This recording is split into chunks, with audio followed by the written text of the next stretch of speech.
We'll call that. Huh, we'll call it. No problem. I'll do that 3 times in 2 years, I'll do it 3 times. They're all good.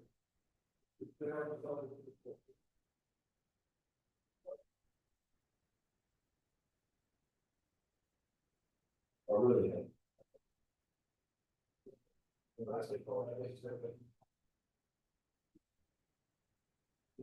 You just use the whole, we probably get a bunch of this, follow our volume. Going over back to Sunday. Yes, you know, Sunday. So, sorry.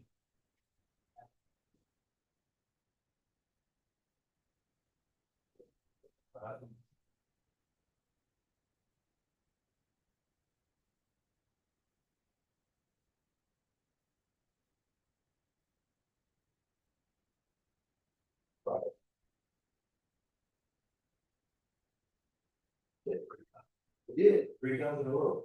I don't know what it was, you know. Hey, you must not have said this. No, I don't know. I had one. This one on the hotel over here, but so. So I was sure. I was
to do over the last one.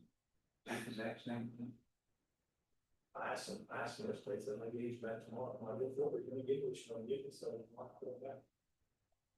You know, request to see.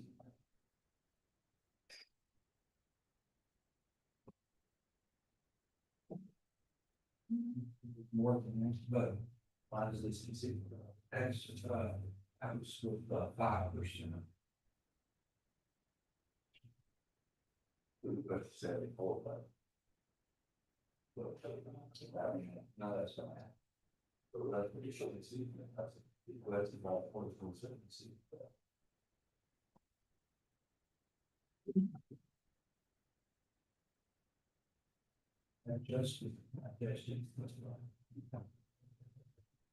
They're showing 3%. But we do that.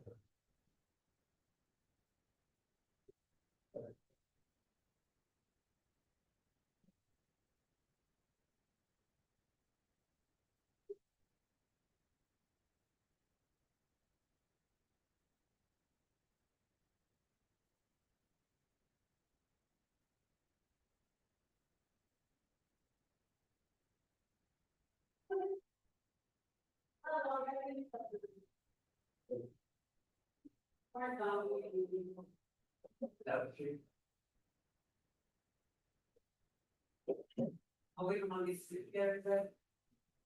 It's nice. It's not, and this a hot seat, baby, it's Maybe get somewhere out the way. Good morning. Good, I know.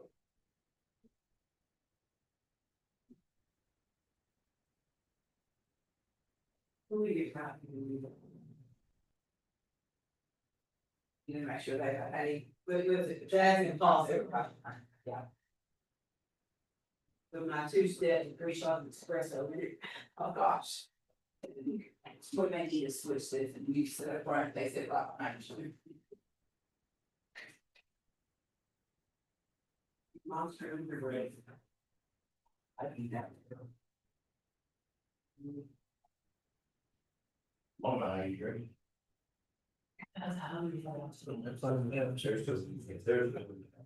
Better be careful. Better be careful.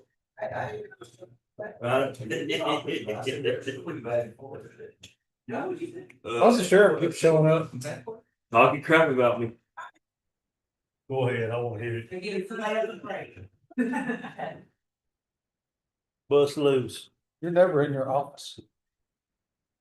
I came down. Medical appointment just right after. Was it an emergency? Oh, pre-scheduled, Oh, okay. 6 months, Quit shaking your head at me. You always miss something. but I was here about 6 months. Your assistant said you was getting your hair done. Almost time to. I can't see that. But, My glasses are in a culvert somewhere. On 1516. $400. That's Yeah, that's where they're at. They're in there. That's where they're at. why you go to the Dollar Tree. I got these from the salt mine. There's a lot to go forward. I get mine from Gene, I get like $5 here at Well, I can't see that with these. I can see right here. I'll lose mine more than. I have to go to the Dollar Tree. Try to contact, it was, it wasn't easy. The reason that I need to go home, that's like, I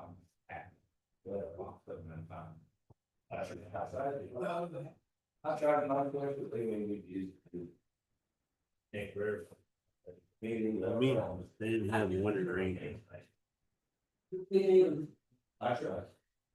I got it, look, I got it. Okay. I was doing that.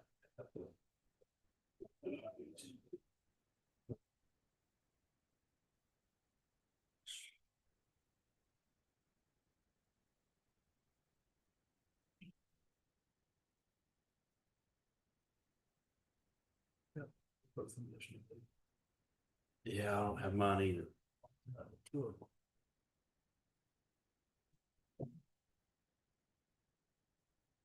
All right, call this meeting to order, 9:04, and budget workshop for 8/11.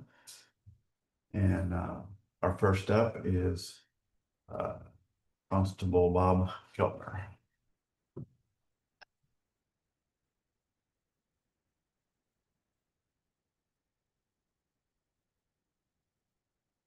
So much has happened since we last spoke. Uh. So I did get the email just before we got here on the elected officials' salary, so it's, I guess it's 3%, not 5. And so that's why that shows. I'd adjusted it for 5. That's fine, that's fine. So there's discrepancy there.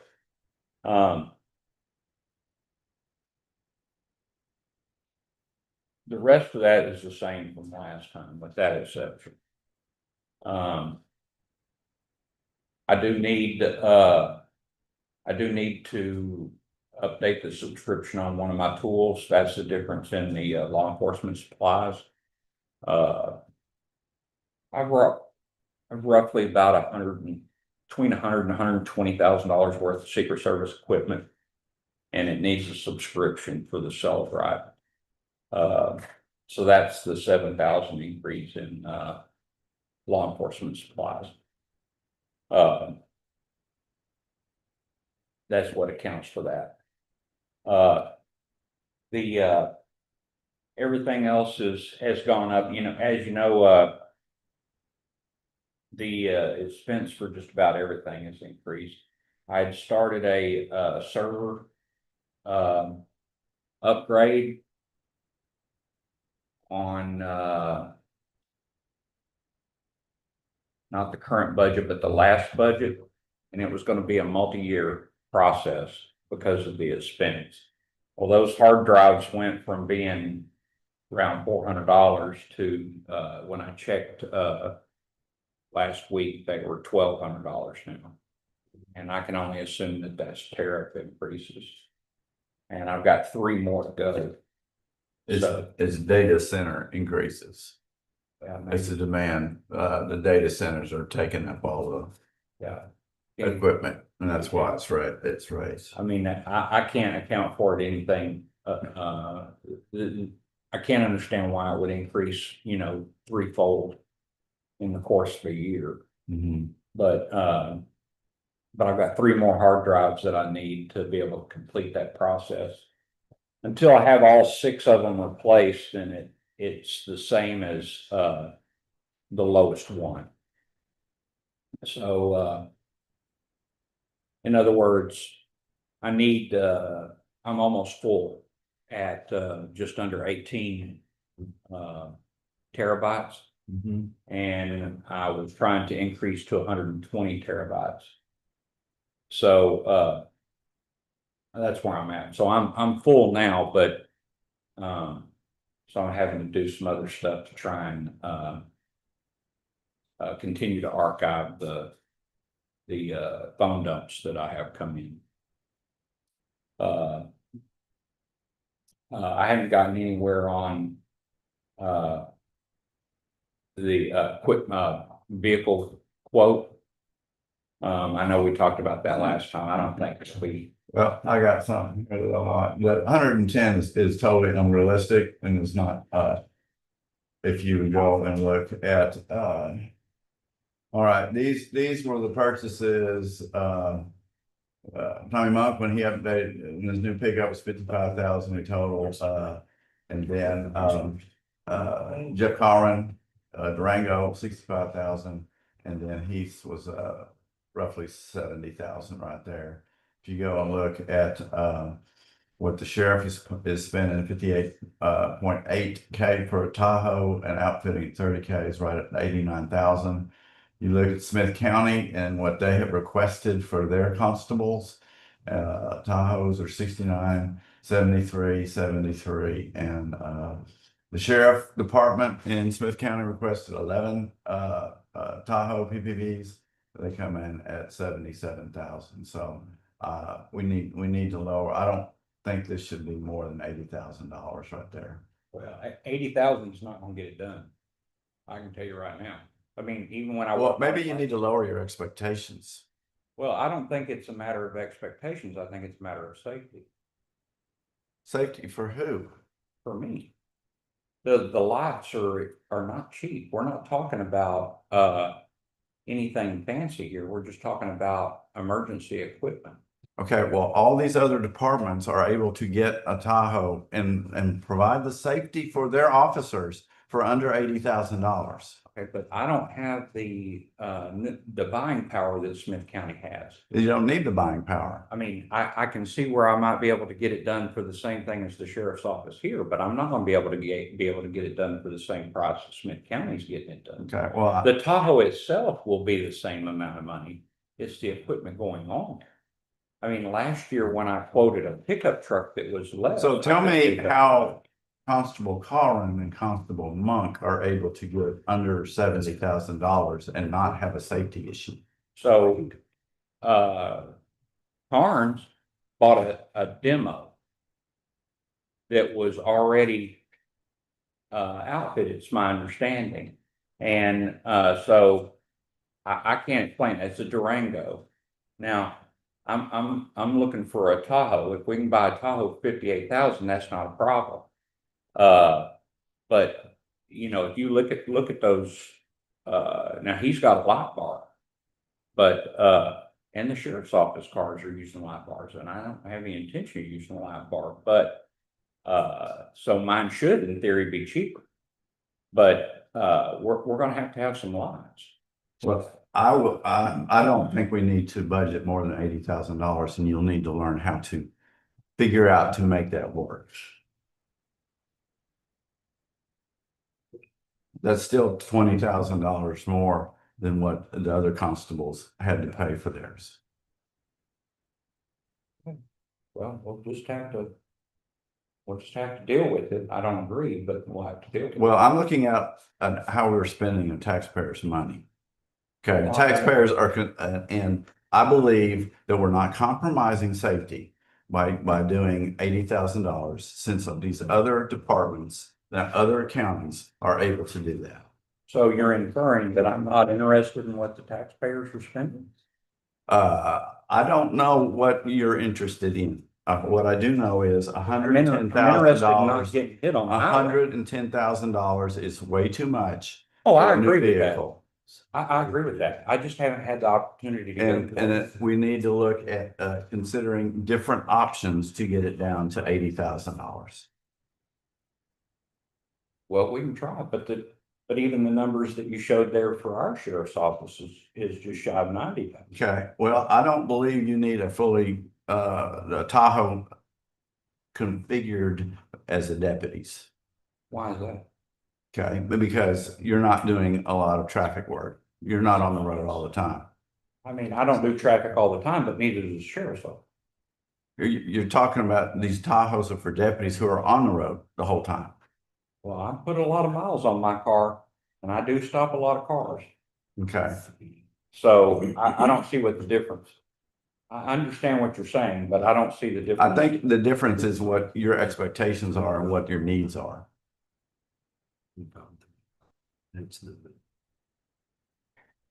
Perhaps. But I think that the same issues that a deputy faces, I face as well.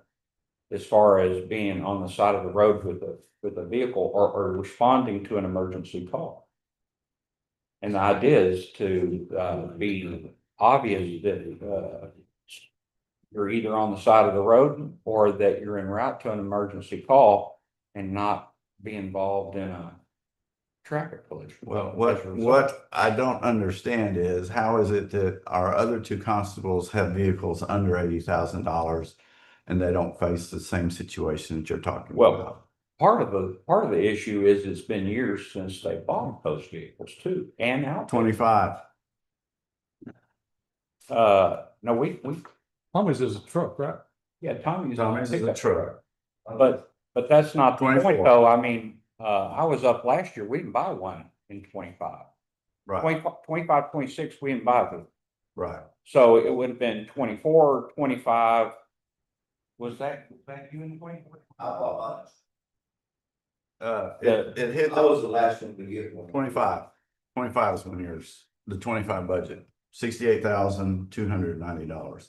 24, we had two because Tommy's was ordered in 23, but it wasn't delivered until 24. So his came in the 24 budget, and so did Jeff's in the 24 budget. That number, I think I got about October 24. Well, that would be the 25 budget. Yeah, the 25. Oh, okay, I got it. That'd be 25 budget. So, yeah, so I think I put in my. 70 total, 60. 68,290, that doesn't include the cameras, which, And they still haven't got back to me. I still have the 5,000, I called them 2 weeks ago. On that $5,000 camera. okay, I mean, I got. yeah, we budgeted 75,000 for you. So our building also around 88,000. Right. I'm sorry, 85,000. Which vendor? The vendor. Should scroll up one real quick. Scroll up. Yeah. The other way, I guess, down. Be on your most, okay, be good. But that's not counting cameras in the, Okay. because he buys the cameras. Is IT buying cameras and radio? I mean, my number was meant to include radios, cameras, radar. So I can understand that. Now, I can get it done for the same money as he is if I don't have to buy cameras, radios, or radar. I might even be able to get the radar. Okay, IT does not buy radar, and IT does the cameras, but your cameras will be much more expensive. Because it's gonna have to be set up as a whole different entity. I agree with that. And those costs would need to be the costs need to be found out and then presented to the court Okay, in that regard for both of you. Yeah. And I'm not sure if you two can be on the same group or same entity, or if you have to each, as far as camera, I don't think so. okay. But again, like I said, I haven't had a chance to research what the camera's gonna cost. I think that there's a cheaper way to do it as far as the way I'm doing it now, but that would involve buying used equipment from another department. Which I'm not opposed to as long as it functions. Well, I would agree if the sheriff's spending 85,000 to upgrade, to update to, for an outfitted, then we could go to 85,000. Hang on, I'm not trying to be involved in business, that's what we spent for the last two. This is, I don't know, And what my budget reports are this year, I don't know. now, is that the current budget or previous budget? Current budget. This current budget. Okay. I mean, I don't see why I couldn't get it done for what he's talking about, as long as, that doesn't include the camera, or radios. All right, I think I committed in our last meeting that I would provide you a Harris radio. Okay. Okay. So, And what we did is we pre-bought radios out of our budget, our current budget, Mhm. off the, Contract. off of. contract pricing, Yeah, yeah. off that price, and now that's, I believe, from soon, except the radio system that ends, with that price, so I pre-bought the number rate I want, for down meeting. So that number does not count, already. Right. Okay. So now explain to us why we need a deputy constable that would add $100,000 to the budget. So as the workload increases, as it is right now, I fall further and further behind every day. Our papers are increasing. The basic workload increases every week, every month. It's just more and more. What we've run into is the evictions are relatively simple. The evictions allow you to serve somebody even if they're not there. You can serve anybody over the age of 16 in the household. In addition to that, after you make 3 attempts, you can post it on the door. However, the civil citations, which as a result of the economy, there's more and more of the debt collection lawsuits taking place. And those, I actually have to see them face to face and hand them the paper. Alternate service is available only if I can guarantee the judge that that person is going to receive the paper in a multi person dwelling. In other words, I can't give it to their spouse, I can't give it to their children, which means that, most of those folks are working. Whereas with the evictions, many times they're not, so catching them during the day is not a problem. Which means that I end up in, having to work into the evening, which I don't have a complaint about. That's just how the donuts get made, if you will. But with the increase in across the board, the investigations, the increase in the civil process, it just takes more and more time. And so I'd like to request a deputy. We would be able to put him to quite good use.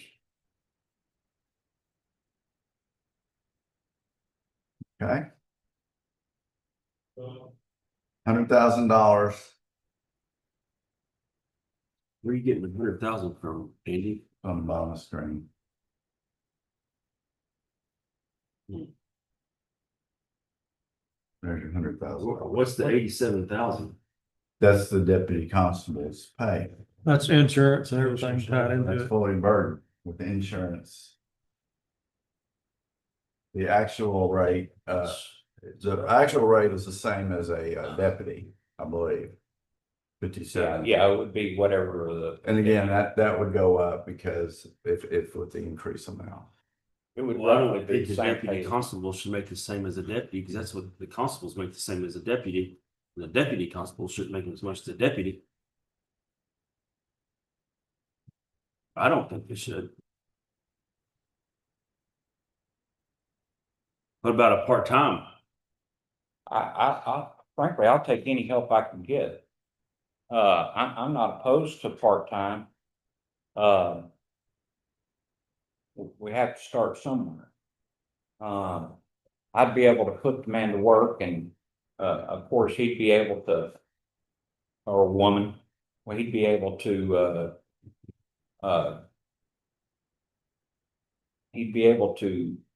I guess, I hate to say that he's gonna generate revenue, but I mean, frankly, he would. He's not gonna generate anywhere close to revenue, not even $10,000. Not even $10,000. I wouldn't be able to say a number without proof. I mean, if we All were right. able to get a deputy, then I'd be able to track that. Here are the fees collected by the constable's offices currently, right now. Okay, so there's the 24 actuals, the 25 actuals right there. This is year to date for the actuals and then the budget projection. You're talking about civil process there? Yes. Okay. So obviously I don't have control over that. Now, as far as out there enforcing the law and fines, there'll be an increase in that for sure. Okay, well, That's what I'm talking about. Civil process, I don't have the ability to affect that number. Now, when you you increase, can't serve more. well, if the papers come in, we have to serve them. Okay, But I don't have the ability to, I mean, I can solicit to bring in more papers as an example from the Attorney General, but we don't get paid full price for those. It's only 66% of a published rate, so there's, if we had spare time and we needed to generate revenue like that, you could solicit the Attorney General for their child support papers. well, one of the But I'm not sure that we should. this is one of the things I kind of mentioned to the sheriff, because Kaufman County just increased their civil fees to $350. This is serving, and that may be something we need to do. We're gonna have to change our fee schedule. I'm not opposed to an increase in the fee schedule. I think that what you're gonna find is that, as an example, let's just take the JP court. A civil citation, well, it doesn't matter which court, a civil citation is $100 to the county for service. What occurs is that if you have an attorney who have, and which in most of these debt collection cases, the attorney gets the paper from the judge, then they send it to a private process server. They may charge $250, $300, because most of them are not based here. There are some based here, but I don't know who they use. Then they'll turn around and those civil process servers send it to us for $100. They didn't even, all they did was move the paper from one envelope to the other and made $150, $250. And they turn around and place the burden on us. So I'm not opposed to this. Well, and that's because our costs are so low, our charges are lower.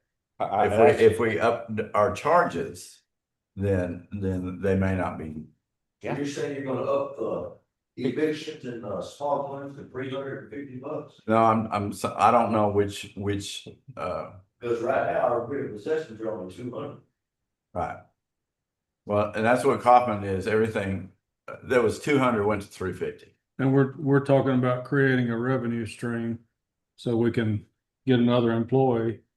And we're asking for more work, but we're already overworked. We're not asking for more work. He said he could request more. No, the I'm work's saying that there. The work's there if we take it. Plus, they're about to go up too. The JP courts are going up to 50,000 where we were at 20,000. So Yeah. one of the things that like people would ask is like, and we don't run, the commissioners don't run the same operation. We just don't. We run a totally different way we operate our offices and everything's different. What is the workload difference between y'all and the north side of 20? Is the workload heavier on the south side of 20 than it is on the north side of 20? So I don't know what their numbers are as far as civil process is concerned, so I couldn't speak to that specifically. But it's right there. Those are the revenues that they're picking.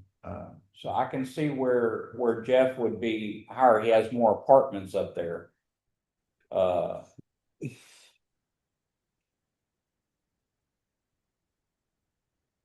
I think that my calendar 25, I could see that being 93. But I don't know how that number is kept. I do keep up with the numbers, but I haven't run a total on it as far as my year to date. What is y'all's bare minimum responsibilities? Like you're the bailiff of the court. Is that your bare minimum? No, you have to serve those papers. And serve papers. We have to be in the court to, you're having, for somebody. Somebody has to be. Somebody there, if there's a court. But- In our. Now, he's right, though. They raised the limit on what a JP hears from 20,000 to 50,000. As they're talking about, it really is going to hit us. I mean, there was an increase when they moved it to 20,000. The JPs aren't looking too forward to that.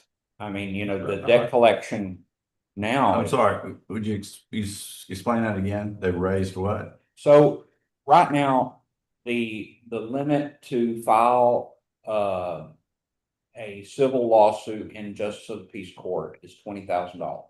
If the value of what is being sought exceeds $20,000, then it has to go to the district court or the county court at law. Okay. Now, I don't know how they make the decision which goes to where, but and it's only been not that long ago that it increased from 10,000 to 20,000.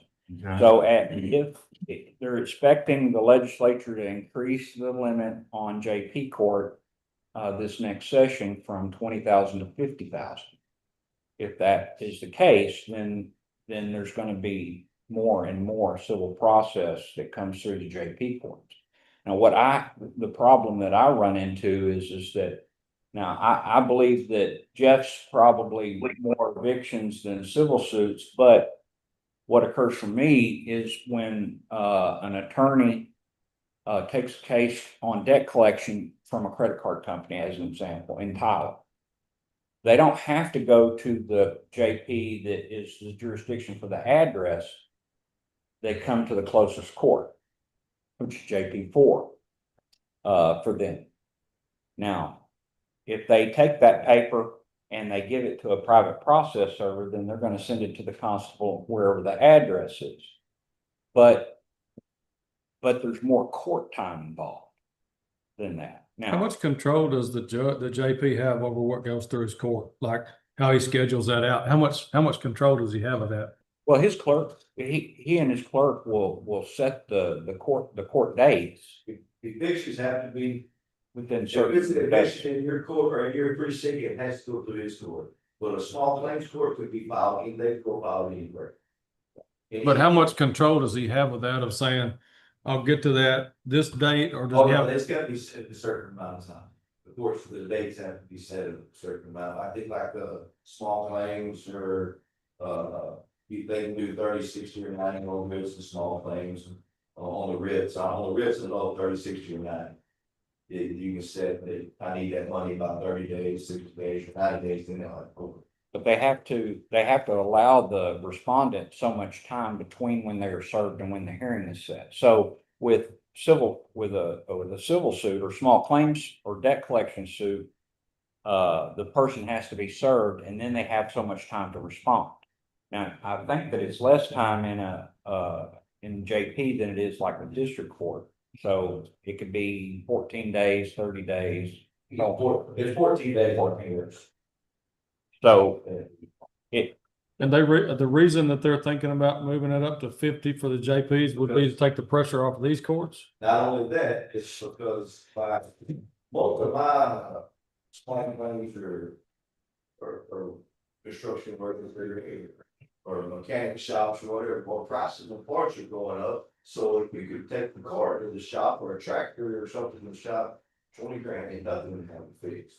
You know, so now they're putting more burden on these county courts because everything's going up. So they're thinking, okay, well, if we move the county jurisdiction up to $50,000 because you can carry it. This county court at Longview here up to 250,000. If they get an answer from the JP, they'll court that they don't like, they just go deal it. And they still, Here we go again. yeah, they still actually, if they don't like stuff to TVs, they'll do it, no matter how much it is. well, Do that. and all this comes back to inflation and devaluation of the dollar. As an example, if you have a semi truck that hits a cow in the road, I mean, the tractor's over 250,000, and then the load or the trailer, and that's not uncommon. In fact, I just served a paper this last week on small claims where some sort of commercial vehicle hit a cow on the road. And they're after the cattle owner. It's just the way it is, but the point Yeah, is, so it says the papers in my truck right now. I think I was out to 6 last night. I served 5 or 6 last night. yeah, Well, I think what we gotta look at is this is just step one, but it's like you said, everything's going up, which is true. And we haven't agreed on the tax rate yet, but I think we've come to a compromise on it. And we kind of know what we're budgeting, and we're gonna go up roughly $1.5 million. But that's for the whole county. sure. That's not for. So we've gotta. We've gotta make everybody's budget work with what we're raising, and you know, just take yours, Bob. What was it, over $100,000? That's almost 10% of what the whole county's getting, I understand. and there's no way we can do that. Revenue went down. We gotta make it to where it's feasible too, to where it to give you what you need to do the job. Just a question, if we went back to a part-time, roughly what would that cost us? We'd still have the fuel, the vehicle. Well, the fuel would be less. The vehicle would be the current vehicle.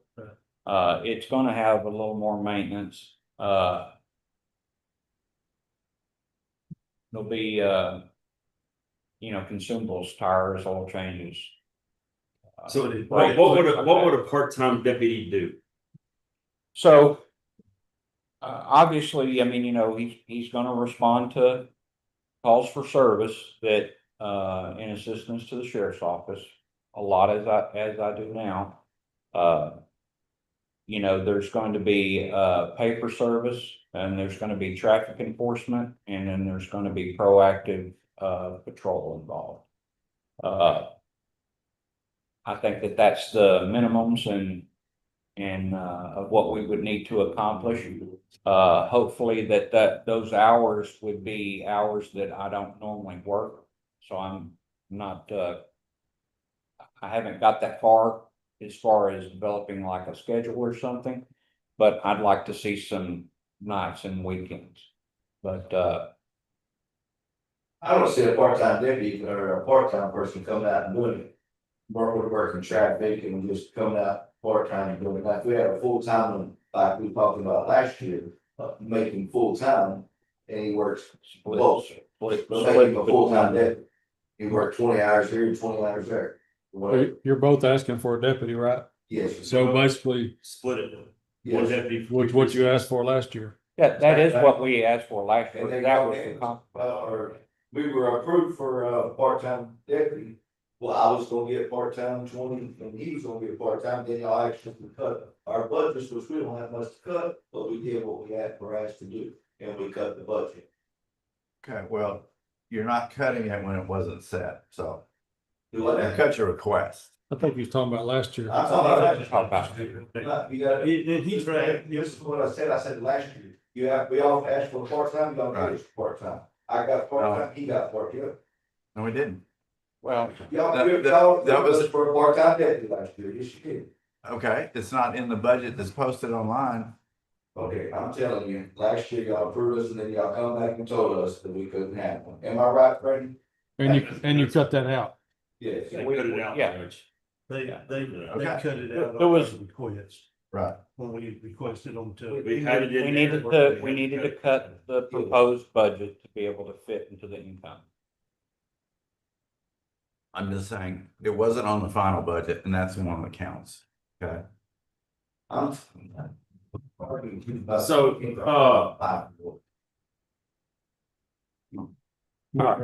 Well, I appreciate the time. I've run over into the East time, although I think that we. Ours is the same, basically, except for the vehicle. And I spoke this as much as you have. Yeah. I wonder if we could figure out what the difference would be of having a full-time or two part-times.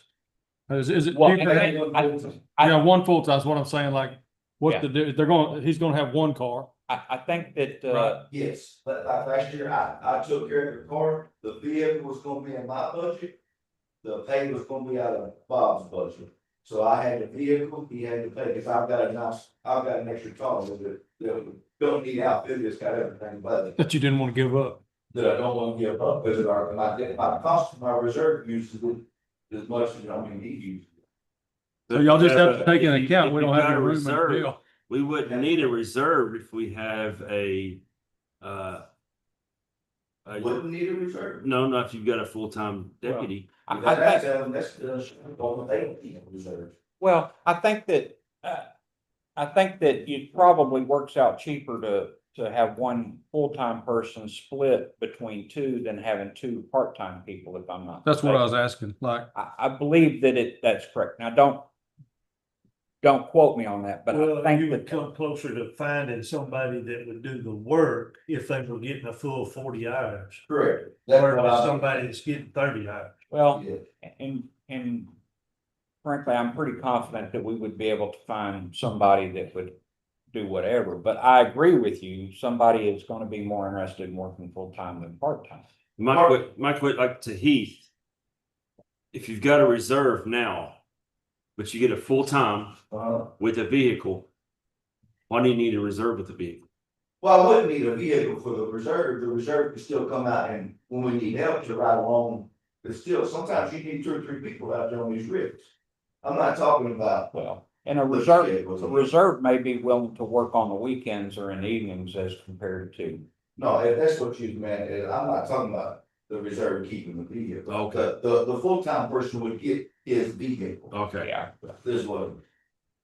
so we wouldn't need to, we You wouldn't wouldn't, assign a vehicle to a reserve if you had somebody who's paid. so the only thing we'd be looking at is a full-time constable for precinct 2 and 4, and they already have a vehicle, so the vehicle expenses are out. Correct, they can have my vehicle, I mean, I got, Well, it's horrible. but Bob is wanting a new one for himself. Isn't that what you was asking for? Yes, sir. It's my Yeah, turn. it's- It's my, yes. it's my turn in the So rotation. there still will be a vehicle cost. But it wouldn't be two vehicles. Right, well, There wouldn't be three, it wouldn't be three vehicles. Right, right. I just think, I don't want, if we try to part-time deputy, we're gonna get somebody out there that's already had 30, 40 years in, and they ain't gonna wanna go out and do it once. You know, if we get a full-time, one, we probably get someone that's got at least 10 years or something. I don't want no rookie. No, You get a rookie out there serving civil paper, it's a whole different It's- story out there. it's just about as bad as having one that's got 30 or 40 years. Yes, you're gonna have more complaints than you'll anything. well, we're not interested in that. They're trying to arrest. Yeah, we're not trying to increase problems. Well, I think all we can do is just look at it, and it's like we always do when it Yeah. comes down to the end. No, I'd appreciate the consideration of that. Doesn't keep handcuffs in the car, you show, Is that right, Judge? So, the way I see it is, thank you for your time and. No, I and your work preparing it, and we'll look at it and. No, I see where we appreciate can that. Go from there. Yep, no, I appreciate it very much. Thank y'all for the time.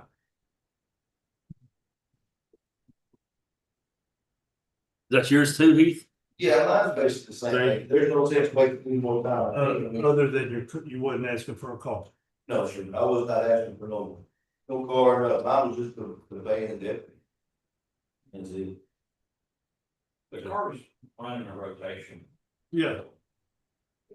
yeah, I still got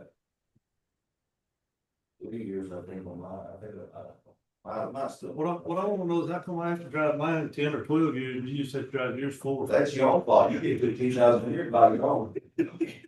I don't know in precinct 3 that one would last 15 years. I don't know. Wouldn't last I 5 minutes. was messing with you. Well, you could afford it. You got enough money. Mr. Williams, do you have any insight for us? I don't know that the legislature that opens in January 27 is going to push the 50,000 limit increase. I'm hopeful that they do not, because I think it does put more pressure on these guys, and I don't want to think about our law enforcement being profit generation centers. The reason that our costs for filing suits and serving process is low is because we want everybody to have equal access to justice. So I'm hoping that that everything stays pat the way it is right now. I recognize that these guys did make an ask last year, and that it was that ask was reduced.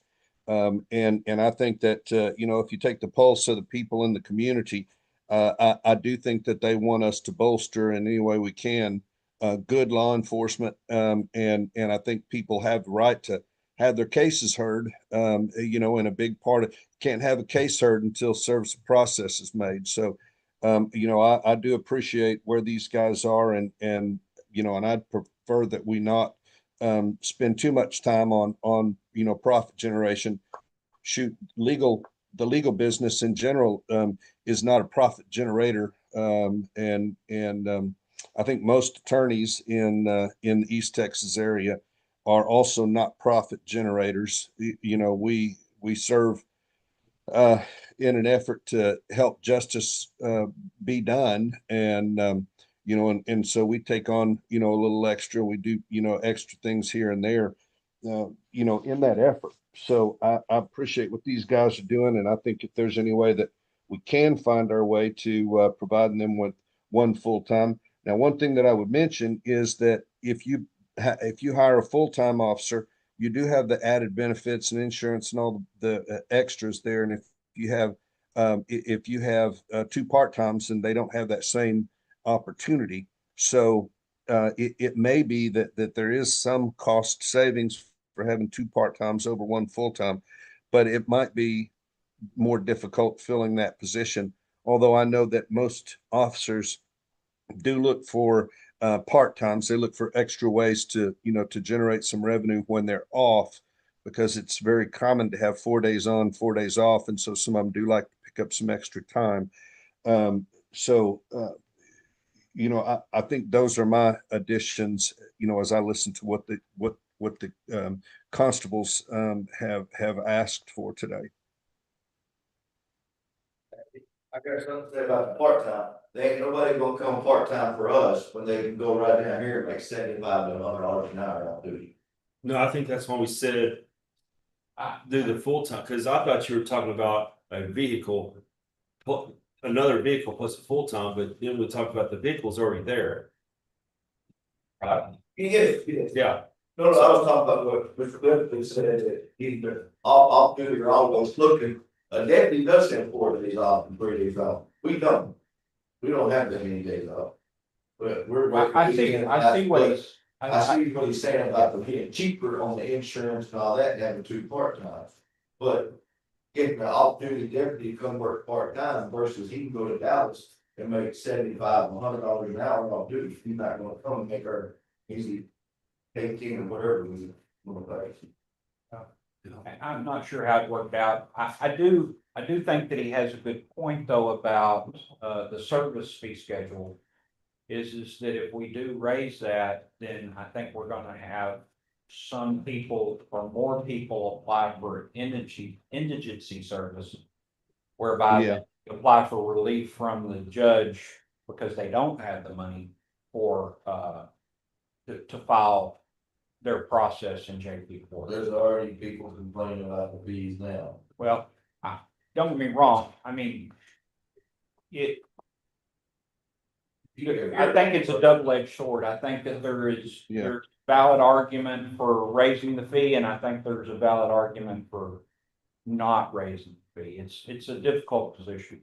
I agree. But you agree that the cost of service is increasing for us. Oh, absolutely, So absolutely. should we not? Oh, I'm not saying it shouldn't increase. I just think that there's. I agree with the increase. They do it now. They do it now. They do. I also agree with on the writ of possessions. Mhm. We got a deal now that if we're out on a writ of possession, we go out and to wait on the owner of the property, move it out. If we're over 2 hours, it's $40 an hour per officer. An hour after, any hour after 2 hours, I think that needs. Yeah, I absolutely agree with that. Okay. That, that the county's time and expense there is not met by $40. At this time right now, if you're there over 2 hours, what is it? Is there? 40, It's It's 40 an hour. But you think it needs to go up? I think that should be more like $100. I mean, the county has quite a bit of skin in that. I mean, you're there to keep the peace primarily, but as an example, the last writ of possession I did, the man had weapons in the house. And I have to take custody of those for safekeeping. There's liability in that, because when he come to pick them up, because he wasn't there when his stuff was set out, he's got complaints that there was stuff that's not there. And it's like, I only picked up what was there. And so I can't help that, but there is a margin of liability there when we do these writs. But and many times they're contentious. So certainly if we're there longer, and really I try to tell them you got 2 hours. I try not to put them in a position because they're generally local landlords that are having to do it. So I mean, there has to be a balance there. In fact, I don't recall billing or requesting money from the petitioner in a writ of possession for extra time. Sometimes if everything's fine, you'll leave and come back. Go do something else and then come back to prevent them from do the crime, pay the fine. But anyway, all right. I appreciate it very much. Thank you very much. Thank you.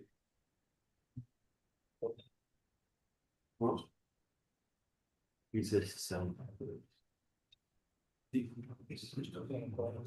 I called the chair, said, thank you, Virginia.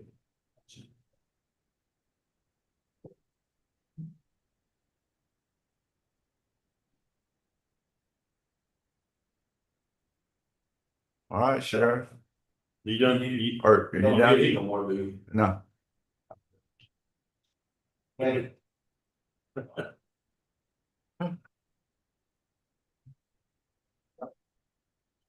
Get it together, Heath, come on. That's what happens when you're old, you always dress up together.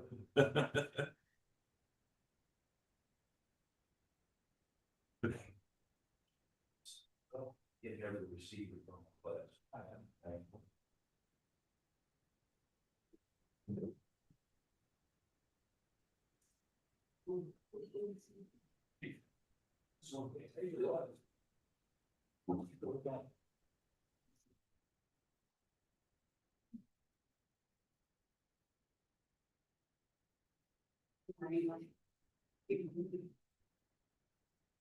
so where do we want to start, Sheriff? Yes. Moving desk, okay?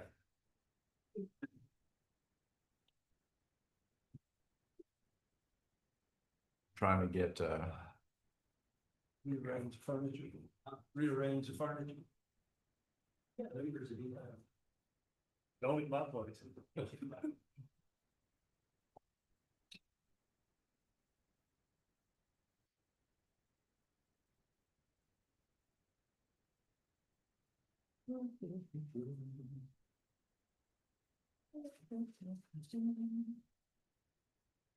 Give me something to drink.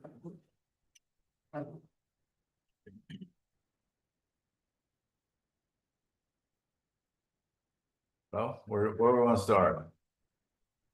I mean, it's up to y'all. I guess. So I'll jump in there. So I'll start with, you know, everything that we turned in. What do you got up there? I don't have anything right now because I'm waiting to see what we're starting with. Oh. You want sheriffs, you want jail, you want this? We'll start with jail, Okay, if you don't mind.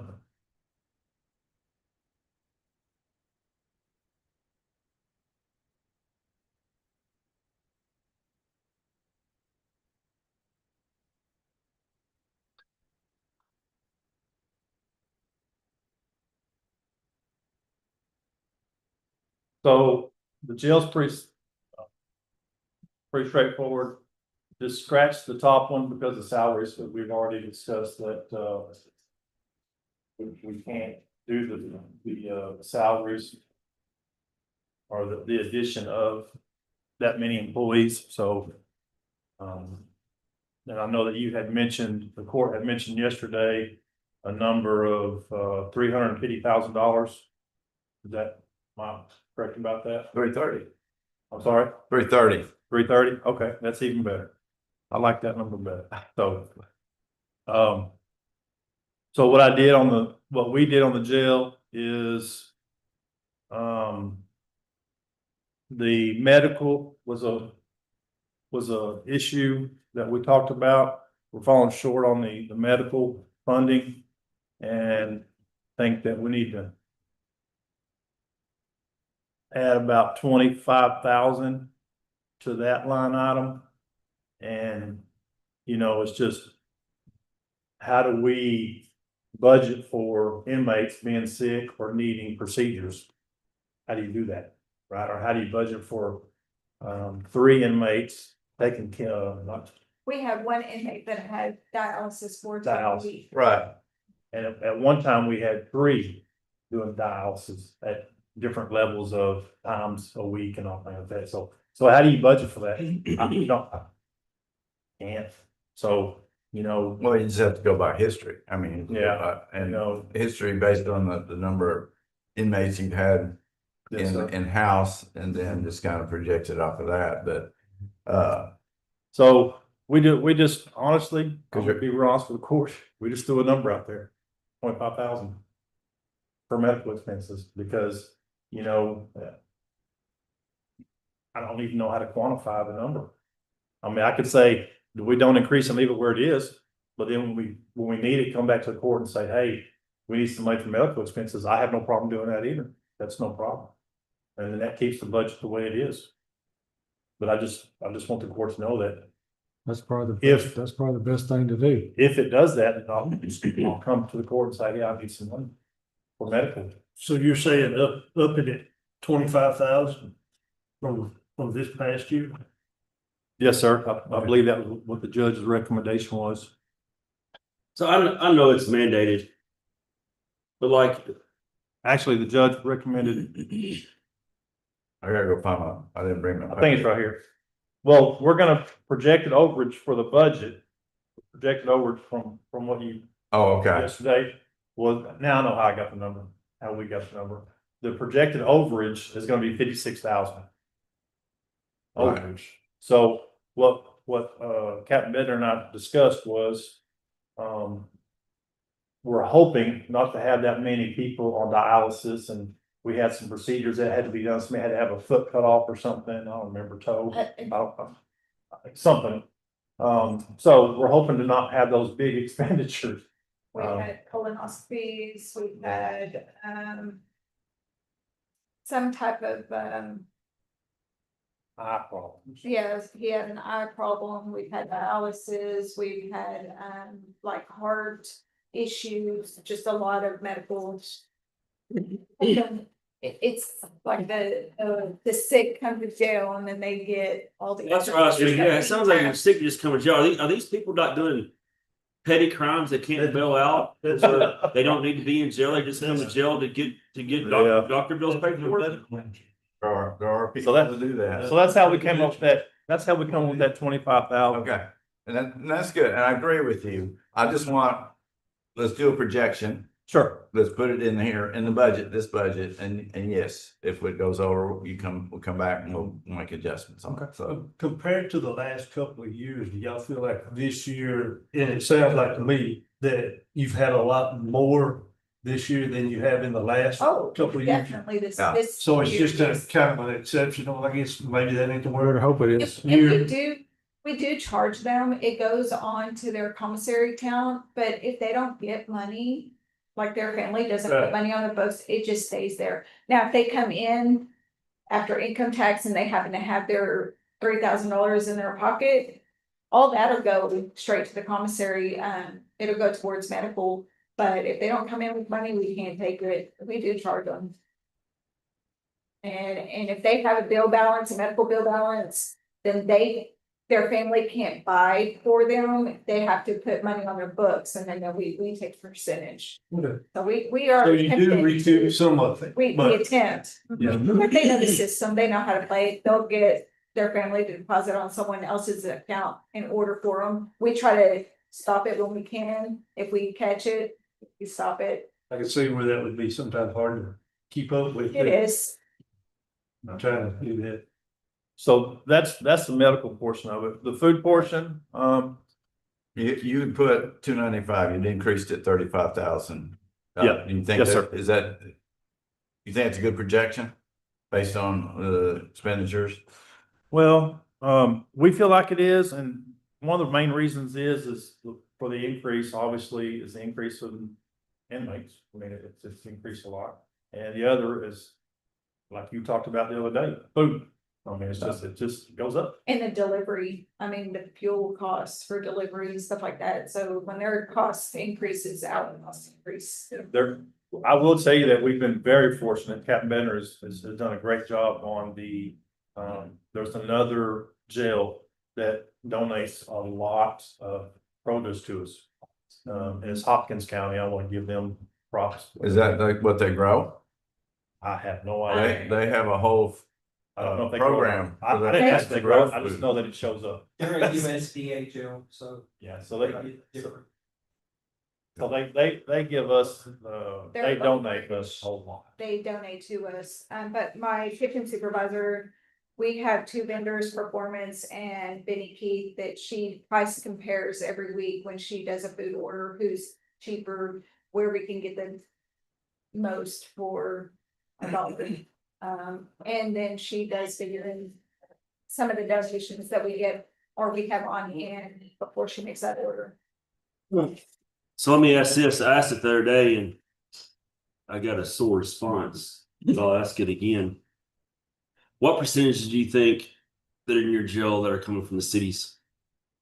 The cities, Mhm. ooh, I haven't really narrowed it down. It's less than 10%. Well, the reason I'm asking, You mean even if it's 10%, if we're having to pay for all this, why aren't we charging the cities for jail space? I think it's a legitimate question. It's the same principle as that 10-cent road tax the cities are paying. Where is Ernie Burns? I don't know. But we're giving them a service Okay. and they're not paying for anything. All the counties, all the citizens in the city are paying a county property tax, which is designed to pay for the jail or the services we provide. What we need to do is arrest healthy people and feed them vegetables.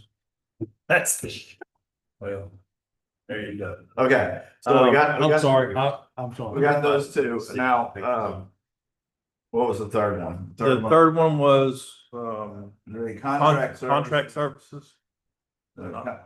Contract, that's the Henderson County contract services.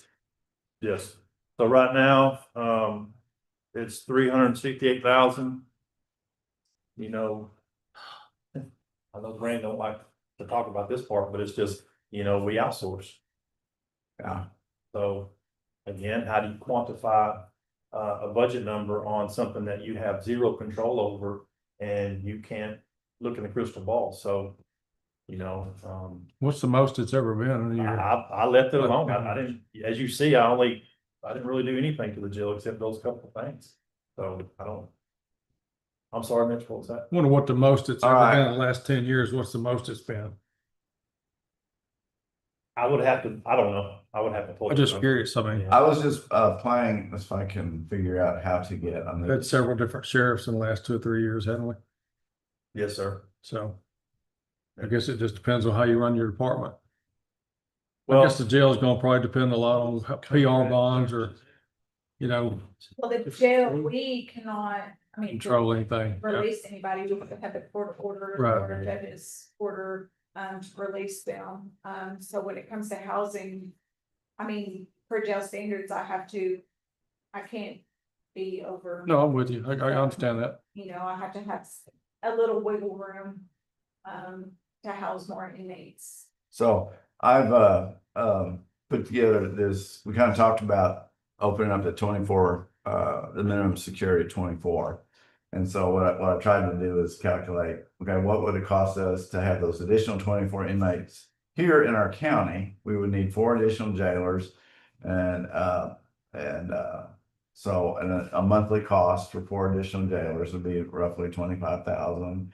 And then the food, water, and electricity for 24 additional, I put 15 a day. That may be high, but whatever. So you're looking at $10,000. So we're looking for monthly cost for an additional 25 inmates in our minimum security, 35,000. Whereas if we put them down in Athens and at $52 a day, that's 37,400. And then you take into account, and I got all confused trying to figure out transport labor. Basically, they're just saying $200 every trip that they go, because they got a round trip to take, and for one inmate, when in fact they're probably taking multiple inmates, so it's less than that, and then the travel costs, mileage and whatnot. So you're looking at 43,000.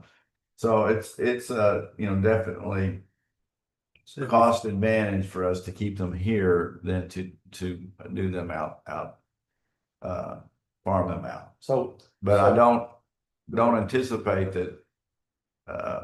That's just 24. We're still going to have a cost, because if we're at the same place that we're not at now, but it won't be it would be closer to what our current year budget is for outsourcing than it was for than it is now.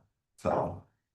And I talked to the sheriff yesterday about, fixing up that picket. Right now, we did get Adapted to come out and look at the locks, because we have the interior inmate housing door is non-functional. They can fix that, because the outside door, it's just a doorknob.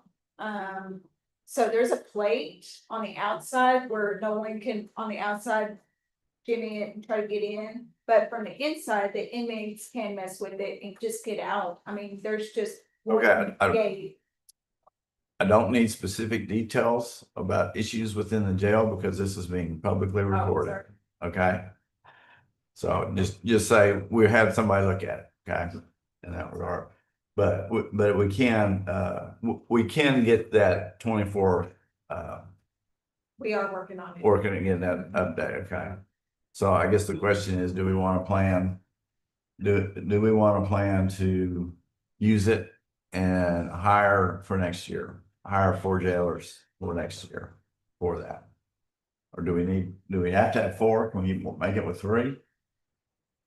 Well, 4 was just 1 per shift, 1 extra per shift. Okay.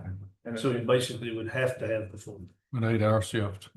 No. If you 12 open hours. that up, Well, if you open that up, you would have to have folks. if we open up, we would have to have a minimum of 4, yes, sir. And I'm torn. I'm not gonna sit here and say I'm not torn, because when you look at that number, you know, yeah, that's a saving. That is a saving. That's a paper saving. So what happens whenever we gotta AC. pay overtime? Or an AC unit Or goes somebody out. gets sick and we gotta call somebody in for overtime. What happens for all these different variables, right? I don't know. So I'm not gonna sit here and tell the court that, hey, yes, I want 4 more jailers and I want to open a picket and I wanna do this and that. That's great. You know, I would love to say that. But then again, kind of what you were talking about earlier, Judge, you know, I need to be a good steward of the monies, and I just can't sit here and say that would be the best option for what we have. I don't know. I just don't know. So would I love to have 4 more jailers? Absolutely. That would be the best option if we're putting more than 30 inmates down in Henderson County. I do believe that. Okay, but we don't anticipate, again, we're gonna have a transition period with the DA that we gotta anticipate having a lot more inmates until the DA's office can get that cleared up and get all the processing done. And I don't know if that will be 3 months or 6 months. Okay, and actually we have Judge Martin coming in at noon or at 11, and you know, some of that may be cleared up, but But I don't think you anticipate that, Judge, because like we talked about, we've got 11 DPS officers in the county now. We're fully staffed. I mean, it's gonna be, I don't care who the PA is, Johnny Cochran. I mean, it's gonna be steady. and we have them. Yeah. so yeah, we know that we're at the situation right now where we're Yes, sir. and so what I'm trying to do is figure out what do we need to put in our budget for next year? Which route do we need to go? Do we go with the outsourcing, or do we go with the jailer? Or do we do some combination of, well, we can't really do a combination of both. I would like to see us open this back up and get 4 more jailers. But then at the same time, we still have to either come back to court if we go over that amount for the outsourcing. It's a balanced deal, but you know, you're looking at a $7,500 a month difference if these numbers are close. So you're looking at $90,000 a year different savings if we do that. And where's the evidence gonna go? It's gonna stay there. And that's the other There's thing. 2 sides. There's 2 sides. Right. So just One side's got the evidence. The We're other just open side. one side. Yes. Yes, sir. The jail inspector said that he believes that it can be done that way, or that it would be approved. Given the structure of the build out, separation, 2 different ACs, man, I could go on. So we'll do half the side, but all your evidence is full in that building, correct? Is it full? Would half of it be full Yes, of sir, evidence? absolutely. What are you gonna do with what are you gonna do with the evidence coming in? I'm sorry, What are we gonna do with the more evidence that keeps on coming in? Where are we gonna put it? we're gonna keep stacking. I mean, really, yeah. You know, it's just like everybody. I mean, everybody's running out of space in this county, everybody, not just me, not just y'all. I mean, y'all are all sharing offices. I know where we can put it. I know, that's where I'm getting at. So That's what I was fishing to get at. Can we put it out there? I know it's 2 miles away from you. But if we're gonna do this, let's do it. Let's do the whole thing where the whole daggone thing's open. And let's put that evidence, so we could go build a building. And it would save us money if we can get 22 more inmates in there. Just do the whole daggone thing. So- And we got 100,000 square foot building, we can lock it up. So if that building was totally used, we could do 48. Yes. yes, Instead of 24. I think if we're gonna do it, we do 48, But but we we- figure out the evidence. Do you have 48 minimum security prisoners? That From the would city. qualify for that. Probably pretty close. Yeah. Yeah, so it'd be pretty close. I think, well, no, most of them would be medium. So that is an option for the future to be thinking about, that, you know, if we had a place to move the evidence to, that we could expand even 24 more. What would have to be done to make that medium security? Like, I don't know, there's minimum, medium, high. What would have to be done to that building to make it, would you say most of our prisoners are medium? Well, What would have to be done to make that medium security? I think that has more to do with, how they're housed, right? When they get medium security, you can't have as many together, because the minimum security, you got all 24 Yeah, we have. in one spot. Just minimum and medium can go together, and then medium and max can go together as far as housing. But yeah, it's just gonna be the security. We'll probably have to. So I guess what I'm getting at is, it costs feasible to make that, whatever it takes, medium security. That gets us 48 beds from medium security, which is minimum. medium. Minimum medium. She said you have a minimum medium that you can put together, and then a medium. Okay, so minimum medium. That would open up 48 beds in the main jail for high. So what would it take to make that building that we have now to house medium security? So that way you could open up 48 beds in the. so we would have to look at that, because it's been, the evidence side has been rearranged for evidence. And we had not even looked at that option. That was never done forethought. So Well, I think, if we're not getting the jail, which doesn't look like we're getting one, we need to look forethought and do the best thing we can with this, Sure. and spend the money, make it a medium prison, take that evidence to the annex out there. And now we've opened up 48 beds in the main jail. We've put them here, and we don't have to transport as many. It's going to save us money in the long run. And that might buy jail 5 more years, 10 more years. Who knows? It'll buy some time. I would think that evidence would have to be in a pretty secure facility. We'd have to make it. We'd have to make a it secure has to be room. very secure, yes, sir. And nobody, So I the don't even initial, have that, I don't even have access to that. our initial upstart to get that back up and running may be pretty expensive.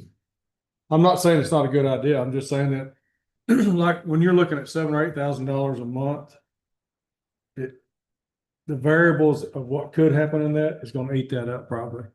It's a break even Well, thing. But if you look over 5 or say, I mean, we can't predict the future, Right. but we look at 5 or 6 years, and we keep with this trend, and we keep on getting more prisoners and more prisoners. It is cheaper in the long run to make that a medium security, put the evidence somewhere else, and it opens up 48 beds here. We're probably still going to have to transport some, because we're still going to be out of room, but not as many. And You know, it's for the long term. I know, I'm for opening it back up.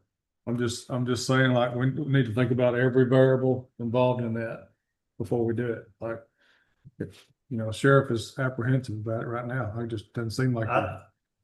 Well, You know, it's and just a lot more I responsibility. just I don't want to mislead anybody. I want to make sure everybody knows up front that I cannot predict numbers. I just can't. And You know. right now, I think if we just open the half side for our minimums, which would be our trustees, we're gonna have less conflict, because if we put mediums in there, you know, they're living together, all these hours together, there's gonna be some conflict. Someone's gonna, you know, start a fight. I cannot pull everybody from the jail to go to that back picket to respond to that incident. And not leave the jail covered in case something happens, because they're back there dealing with an incident going on back there, medical emergency, fights, whatever. So that's a concern for me. Okay. If we were to open it up and try to make it a medium. And right now, correct me if I'm wrong, we have 21 trustees, I believe, right? Yes. 21 trustees. That's the cooks, you know, the cleaners, everybody that work all shifts. So that would fill that side up. And, you know, not to say we won't have any issues, but there'll be very, very minimum issues with the trustees. And that way, that would relieve the cell space inside the jail. Let me ask you this, if we did that with the 24 beds, and it's pretty much all trustees over there, what would be the problem with, say, next year or year after, whatever, we decided to move the evidence and finish the other side out? Would that create a problem with them being in that half, or is it separated enough that we could have people working on that other half and not affect those that are there? I'll answer, but Captain Bennett can jump in and correct me if I'm wrong, Evan. I believe it would not be an issue because it's totally separated and there's nothing joining them two together. So you could definitely have workers in there. I believe. It's just a wall, and then the front picket where the officer is can see both Yeah, sides. so to answer your question, I don't believe there'd be any issues at all. Well, so what I'm getting at is that we could do that half now and really help y'all a lot. And then come back in. Don't just push it aside and forget it. Right. But next year or the next year, come back in and redo the other side and get it up to jail standards. And now we've got 48 beds. And could that other half that where the evidence is be done for a medium? And basically have a minimum and a medium in the same building? Or not? Possibly, we just have to get it adjusted, make sure the security specs are all in place. I think the goal is to minimize every inch of that space the best way that we can. Yes, sir. And to me, it's a jail, not an evidence room, and we're using jail cells for evidence. Well, what I was getting at was to get them relief as fast as we could. Right. And it sounds like that one half of it is not that, I haven't seen it, but it's not that difficult to get it up to jail standards. And we can start using it and benefit space for y'all, that we don't have to transport as many. And then if it comes up, we can redo the other. You hope that you don't have to transport as many. No, But the truth of the matter is, like, here's the truth right here. The truth is, you pour coffee on that, it's full. You pour coffee out of it, it's full. Something's gonna fill the vacant space. Just is what happens. If we get more money, we'll spend more money. We build a bigger jail, we'll put more people in jail. That's what will happen. If we have a smaller jail, we try to find a way not to put so many people in jail. That's how it is. That's just the nature of the game. I'm not saying we shouldn't use it. I think we should use it. I'm just saying that it doesn't mean that there's not gonna be 30 people in Henderson when we do that. Cliff, we're not hearing anything from you. I forgot he was here. I'm not. I agree with you. I think we take this next year and find out what it'd take to create an evidence room, and get an estimate on what it'd take to open that other half up. open the first half up as soon as possible and then work this next year on figuring out what it costs to put in the budget next year for opening up the other half. So I mean, I agree with you, Commissioner Phillips. It's gonna be a problem from now on. I think it'd be an interesting study to see how many people are, what their bonds are set at. People, you know, I think it'd be interesting to look at all that. So, you know, depending upon how y'all want to handle it, you know, I was under the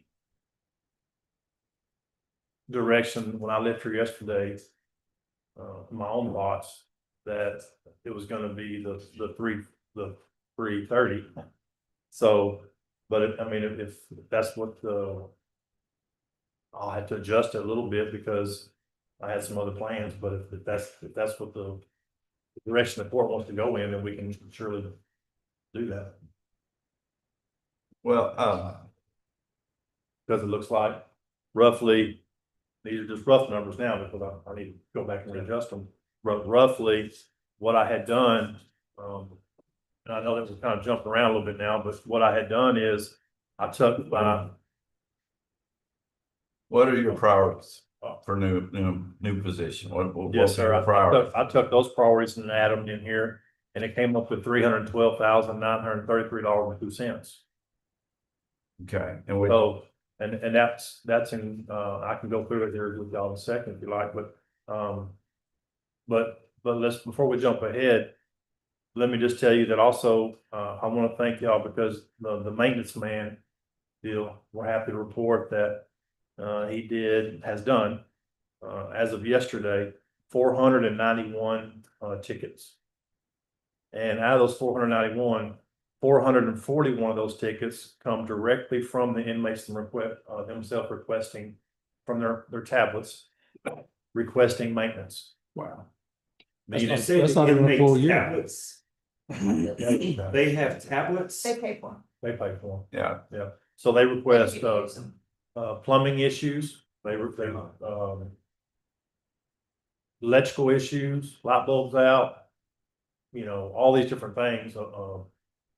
All the maintenance requests goes directly to the system to be done, and he has done 441 of those tickets.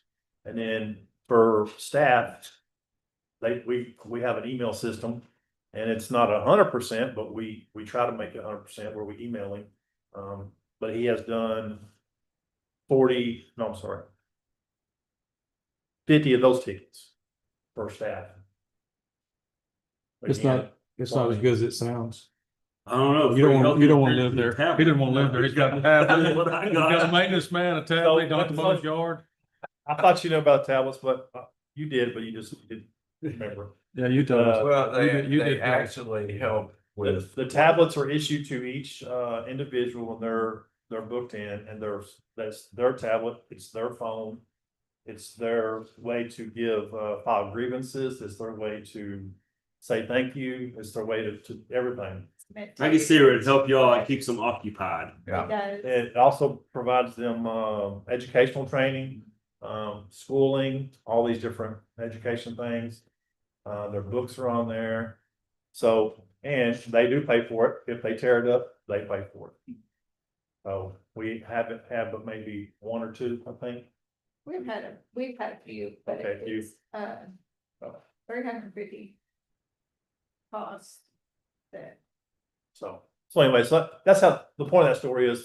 The maintenance man has saved us, I mean, how do you, we don't. Quantify that, who knows? We don't know. All I know is that He stays busy. he's been busy, and we have had to call the plumber out, I think 2 times, but it was something major. And how many times did you call him out the year before? Oh, a bunch. Yes, sir. You know what I'm saying? Tons. That's the reason when we was talking about it, Yeah. I felt like that. Yeah, so that's we had to been get great. one that's good. Yeah. So, and the reason why I say that, I lead up to this, the next portion of what we're gonna talk about is how I came up with the needs, and not the wants. The need was, I added, I took that number that the court gave me yesterday, from the slideshow and added, one correction officer to help replace the maintenance man. Another, investigator, another, deputy, another patrol sergeant, and a new dispatch position. And within the dispatch as well, added a corporal position, but really didn't add it, just bumped it up to a corporal position. And this is not in y'all's notes because it was just yesterday. And in my part-time clerk, moving that position from part-time to full-time. And basically that comes up to 312,933.02. So that was the number that I was given to work with yesterday. So I did that. 312,942. 312,933.02. What is that number, Kevin? And that was give me the positions. Okay, how about this? How about we, I can make y'all a copy. You wanna do that somehow? Sure. You were adding 5 positions. Hang on, 1, 2, 3, 4. Yes, sir, added 5 positions. Thank you so much. Added 5 positions and then the 2 other positions just made one of them a full-time, which increased that position $19,100, $3.50 based upon the 5% projected by the judge. And then the dispatch bumping her position up and one of the positions up to Corporal a position. corporal position, and I just use the word corporal. And she took my notepad, and that position was only roughly she'll have it here in a second, $3,000 added to that. You went from a dispatcher to a dispatcher corporal. Yeah. Yes, sir. It's another supervisor. About $5,500. Supervisor. Yeah, thank you so much. I appreciate it. Yeah, so that added $3,217.46.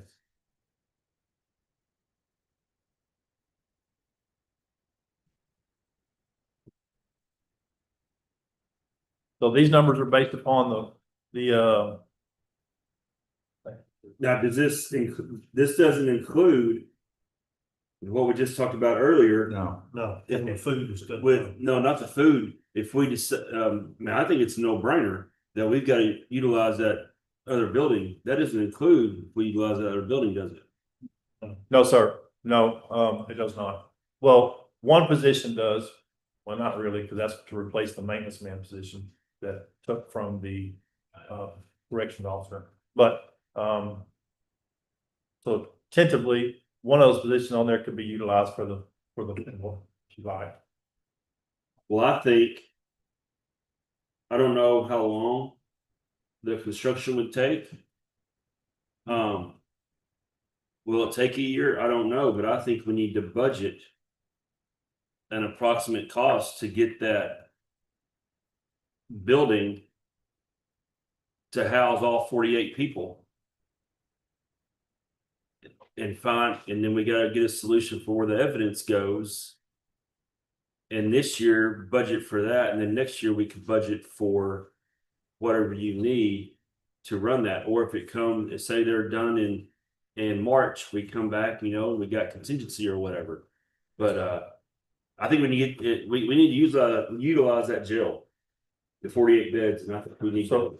So what I think I'm hearing you say is that your proposal is to try to budget what it would cost to fix and get it up and running, The whole thing, everything sides. to include. Need to do it in phases. Need to do half. We need to do the 24 and hopefully get it done by the end of the calendar year. Okay. If that, I don't know what the process would be, so that we can start using Because you it got to annually. include the bids and. Right. And then you, No, I don't, Do you have the trustees? I don't believe we have to go out for bid, but you don't think it's gonna be more than $100,000, do you? I don't think so, but there are some things that we do have to have, people come out and look. It was close. So you're saying do the half for the trustee side, I'll call it Right. trustee side, This but budget. by December 31st, January, somewhere in there. And next, yeah, And next, then when we budget. complete that, we go over to the next side to make it, we said medium on that Well, side. if they can, if that would you can, benefit them, yes, if the jail standards would allow that, then that's what. then maybe we can do that the last half of the year. Well, but what I was saying was. You have to have something built for that evidence. You have to build Yes, something. yes, You have yeah, to we build- got it, So yes. you gotta build something there, and that has to be a very secure deal, so there's no telling what that would cost. And that has to be put into the plan. That's the what you're reason, doing that's the there. reason I was saying, let's get that one side over to this budget. And then the next budget, don't push it back, it stay in the plan. Then the next budget, come back and do the other half of it. Because that gives us Okay. time to do a room for the evidence and that other half, Okay, Can we? so just should we fund a- budget for the one half. the one half? Should we budget for deputies to go into that half because we'd have it done this year? Should we go ahead and maybe if we don't get it done, we don't get it done, but we have a budget in case we do have to get it I done. think we should have, if we're gonna do that, we should go ahead and budget for the employees.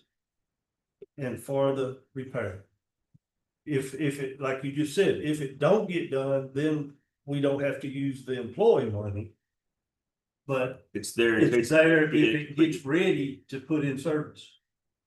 Would you just fund a line specifically for that build out or whatever we do have, will there be a line item in his budget specifically for that piece of? And then if he doesn't use all that, then where would it go? Back into the general fund? Mitch, I would assume. you could put that back in the repair and maintenance.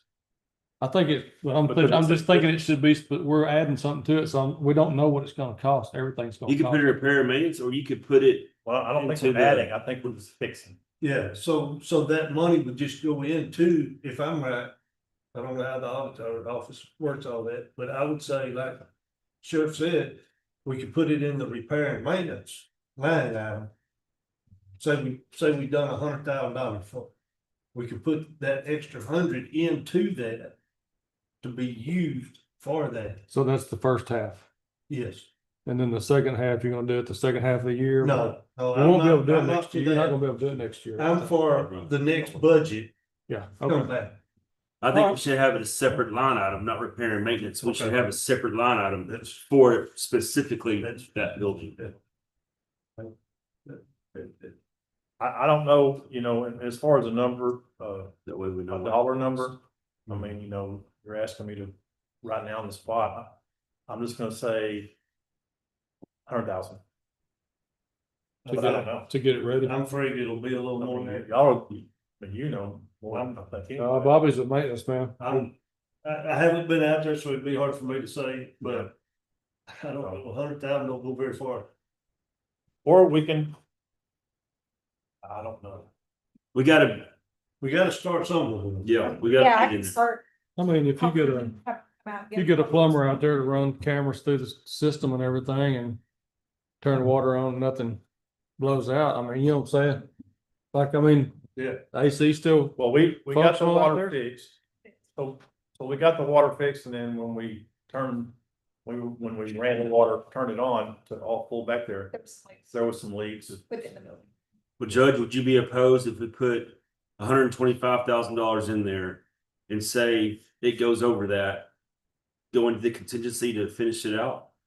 If it happened to cost more than what we budgeted? and are you talking about for the first 24 or for the The second first, 24? the second 24 is next year. The first 24 is this year. We want to do the first 24 this year and have it staffed for this Okay, year. we're talking about the budget for next year, it's fiscal 27. Yes, for So- 27 so budget. I think we've already covered the cost for getting that upgrade done, Okay. this year. And if it costs more, We'll come back and do that on contingency Okay. once they get a yeah, cost. that's what, okay. Okay, so we're talking about next year's budget, so do we need to put 100K in for the other side upgrade? Judge, I don't think you can do it next year. Cause you gotta move all that evidence into something secure. Yeah. And you won't have that building ready. I think that we're probably, because we still got to move the evidence, we've got to build a room. You understand what I'm saying? very secure. I'm actually slowing down. Can y'all believe that? We'll do It's hard to believe half. Well, if And look, we'll do we the other. are able to get the sprinkler system in the first building over at the courthouse annex, then we can create an area for the evidence. But it's gotta be pretty, I mean, I don't know the rules, but it's gotta be pretty secure, right? I mean, we just can't It's put it in gotta the building. be, it's gotta be very secure, it's gotta have cameras, it's gotta have AC, it's gotta be, well, climate control. Yes. Don't want the chocolate milk. Yeah. I don't think we can just. So we'll just get put the it in half, we'll get the You first just half can't this throw up year. walls and sprinklers. It's gonna be a whole lot. Exactly. I'm not moving my evidence over there. Control access. Yeah. Okay, so we will not consider the second, well, before. We'll be talking about that this time next Fiscal year. year 28. Yes. Okay, all right. Very All right. good. What say you, Cliff Williams? Are y'all? Yes, sir. Agreed. Can I sit in your chair? Please do. It looks pretty comfortable as an executive side. Don't ask him to move over here. Okay, the So, all right, so. In doing that. Am I hearing this correct, that you want to add those 4 positions into this budget? We're gonna open it. It's gonna take you four, if it takes you 4 positions, but- open up that half. But here's what we're saying, Kevin, on that is we're gonna go ahead and budget for those positions, but we're not gonna, I guess, hire them until that's ready to open. Am I right? Right. Okay, Are so you okay with that? I am, but I want y'all to understand too, though, that. We can't just hire them when it's ready to open, we'll have to hire them Right. before to get. them trained. You'll have a time, you'll know, It'll be- okay, it's gonna be ready in Well, 10 weeks. But it'll What be I would fun. like to see It'll be happen fun. is whenever you see that it's about to open and you feel like you need to hire them, I would love to see you come back to us and say, hey, it's time for me to hire, okay, we can, and then we know. yeah, we can do that. That's easy. So bottom line, we're gonna budget for the one side, and we're gonna budget for your 4 employees. We're gonna spend the money to get it done, and whenever the time comes, you hire the 4, get them trained and ready, and then boom, we're ready to roll. Yes, sir. But it will be fun And- from the get-go. You know, and I would rather not ask the sheriff, who's an elected official, to have to come back to the commissioner's court.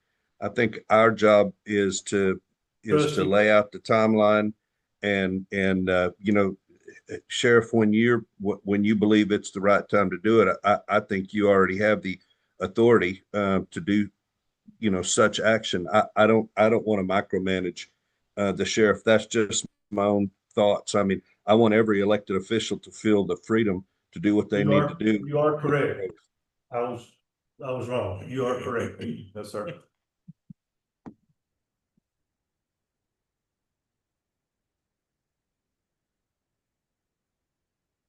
So if you're like, you can see that you're 8 weeks out of being able to staff that, Yes, sir. and you were to have an applicant that you really wanted to hire, would you have a place to use them before that? Like, you understand what I'm saying? Well, absolutely, we can use them right now. if we have to, but- They're got, whoever he hires, the way it sounds, they're gonna use them in the jail to be Yeah, they have. satisfied that they can do what they want. We to do. would.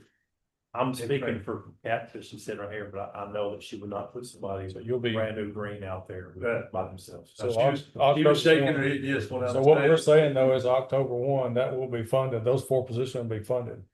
right. Well. And there's a training period too. I'm sure there's a training period in which you got to bring them up to speed. Selection There- process. So, you know, I don't know what the timeline looks like, but I can tell you, I'm just going, again, so many variables. 6 months. I don't know. I What said about, a year. what about for me? How long will it take for me to? We'll get you trained up pretty There's quick. not enough time. So, all right, so we can. Is that good? We can move on, I guess. Moving on. So moving on to the, So, hold on, Yeah. we put 125 in there, Plus the 4 position. plus the 4 positions? Is that what we did? Oh, judge has got the calculator. Yeah, he's thinking. I'm working on other That's what we did. categories. That's what we Is what we did. That's what we. 4 Yes, positions I and got one 25. so the 125 125. to get this side, okay. Hopefully it won't cost that much. Says well to 213. 213, 433, 76 for 4 positions at the 53, 350, and anything. Yes, man. 330 from that. This 330 or 330? That took too long. Good seeing you. They're gonna go arrest some more people. Better get some more. And they've got 24 spots. Okay, That's not the goal, Brandon.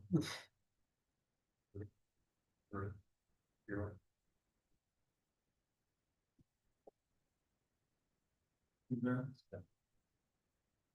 160 to 56, 160 positive. How many of these we got today? okay, what are we're talking about? Are we ready to, I want to go back to the, inmate medical. And based on the current average, it's right around 30,000 a month, for the additional. So I think we need to go, you did plus 25,000, but we need to make it 360 for inmate medical. Based on the current amount, we're now talking about adding 24 inmates. So can you agree with that? 360 for the inmate medical? From the 314 to 360. Yes.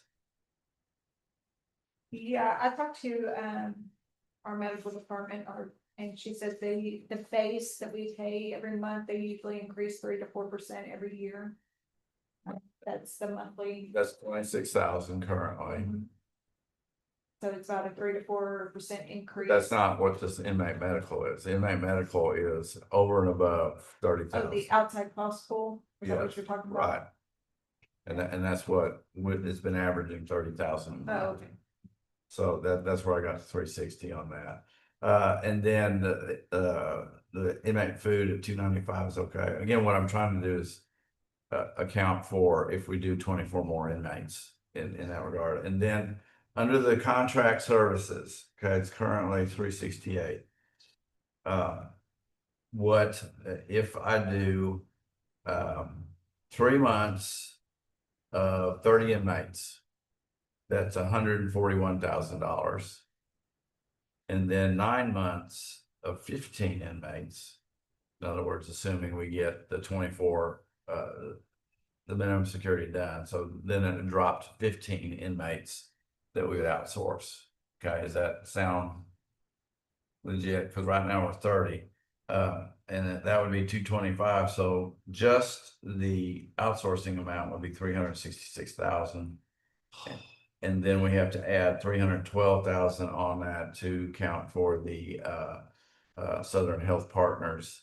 So you're looking right now at $678,000, where it's right now at 368,000. So those are the numbers I came up with. I just,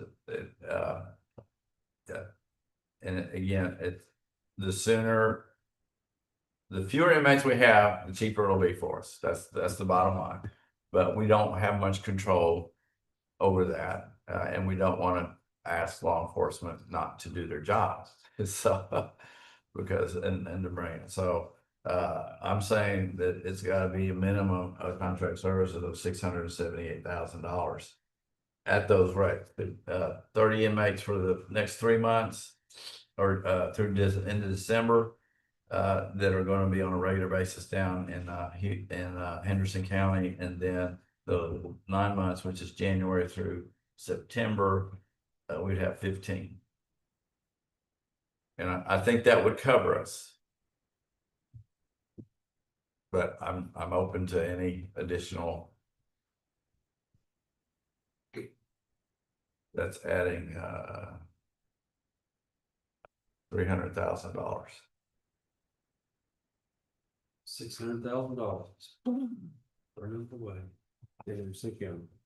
Yeah. Why did that part of that jail get closed down? Why did they stop using it? Have no idea. My understanding was staffing, but I'm not sure. It's closed when I started. Last time it was open was in 2026. Right. I actually got to visit it when it was operating. Yeah. So figure out what we're gonna all the stuff that's in there now. All right. What else? Take it to Harrison County, we're paying on everything else. Got it, no problem. So those were the three that I was addressing yesterday. We got those three taken care of as far as what, as long as you agree in those numbers. Yeah, I mean, I'll send them to you and you know, get well, I wrote it down, and yeah, that's, I mean, where they came up with. those three that we talked about again. It's just, how do you prepare for any of those numbers? I don't know, but yeah, that's fine with me. Yes, sir.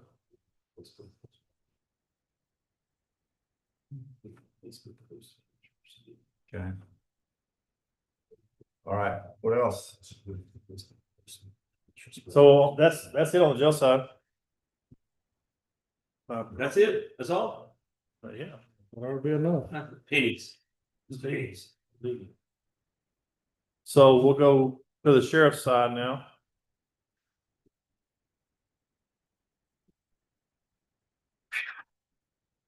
This is better.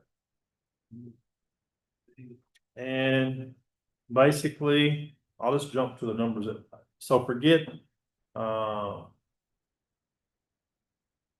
employees numbers, what I told y'all what I did before. I took the average, but we won't discuss that all again because, you know, we're not doing that, you said. So, the numbers are 5%, so all my numbers are skewed. So, I'm very, very thankful for, my employees getting 5%. Thank you, if that's what passes. 3%. Oh, no, never mind. Well, no. Sorry. You're talking about your employees. I don't want to speak out of turn. I know. No, you're right. We don't know what the. So, employees get. you know, anytime anybody gets a raise, you know, I feel like they should be grateful. And I have not said nothing to my staff yet because nothing's in stone. So if that's what happens, we're all very appreciative. So there you go. There's my spiel. The fuel, it's no secret I had to come to the court and get some money for more fuel. So that went up. I put 75,000 in there for that. I'm trying to get there. I'm having issues. Did you get a new mouse? No. It's not showing me departments on the bottom. I don't know why. I'll let you get there.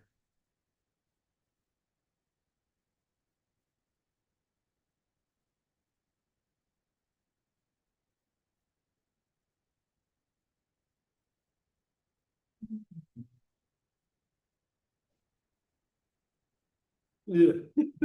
That's pretty cheap deal for, that's Saw a pretty cheap. $2,000 uniform, but All right, I'm there. Okay. Let me get it. So if you look at the fuel. So you scroll down to the fuel, wherever the fuel's at. Well, you passed it. There, Right there. too. So the fuel, 170, and again, repeating what I just said, it's no secret that I had to come to the courts to get more money for fuel because of inflation and wars and everything else. So again, I have no problem leaving it the way it is at the 170, but I want the courts to know that I will need to come to you if fuel prices don't go down. And They are easing down. well, a little bit. So, you You know, got more deputies now too, though. Yeah. So, you know. I told y'all from day one that I'll work with whatever we need to work with, and that's it. So. I put it in there, but it's up to the court.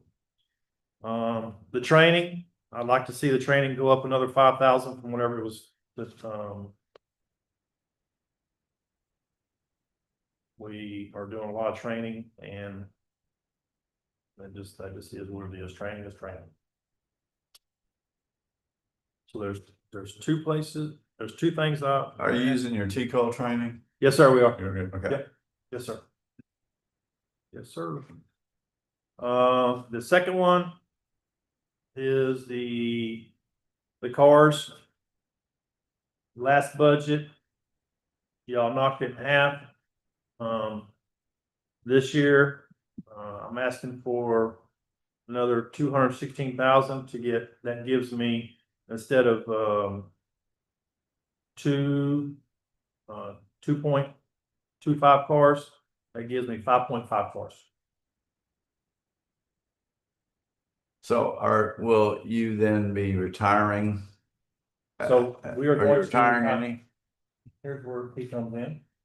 We're gonna be retiring, we have two 18 Tahoes we're gonna retire, we're gonna be retiring two Ford Explorers. Both those vehicles, two Ford Explorers, one of them has 186,000 miles, the other one about 152. It's probably gonna be about 170 by the time. And those the two Ford Explorers can be repurposed if need be. I talked to, sitting on here, sorry. I talked to Captain Patrick, and there's two Tahoes back there that we don't even use, we're selling because they're no good. So they've been back there, so they're on the books, but they're not usable. I know there's been some talk about, Vicky McAllister having a car. I believe that one of the Ford Explorers would fit that bill very Awesome. well.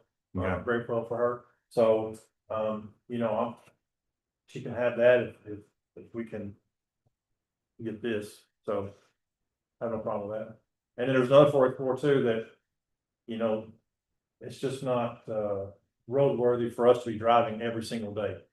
So there's two out there that could be moved. I don't know who would need them, so maybe Richard, maybe the EA coming in if he needs something. I don't know. I have no idea. Okay. So there's that. So that's the sheriff's side. In addition to that, though, I'm gonna bounce back to the sheet that y'all have a copy of.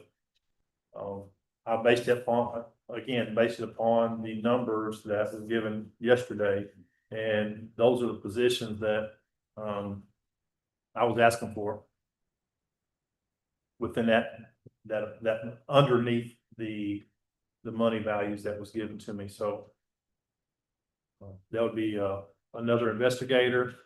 So two of those positions will need vehicles, correct? Let's see here. The investigator and the sergeant. That's correct. Patrol. Well, and the deputy too, a new deputy. 3. So 3. That's correct. Thank you. How many will need cameras in her car? 2. Android, all three. We already got that. Well, I asked about cameras because it affects the IT budget Yeah. in that regard. In fact, every new Yeah, position you right. got, when you get with the cameras and then the laptops and whatnot, you're looking at another $25,000 in additional cost for new position. In addition to for the IT stuff.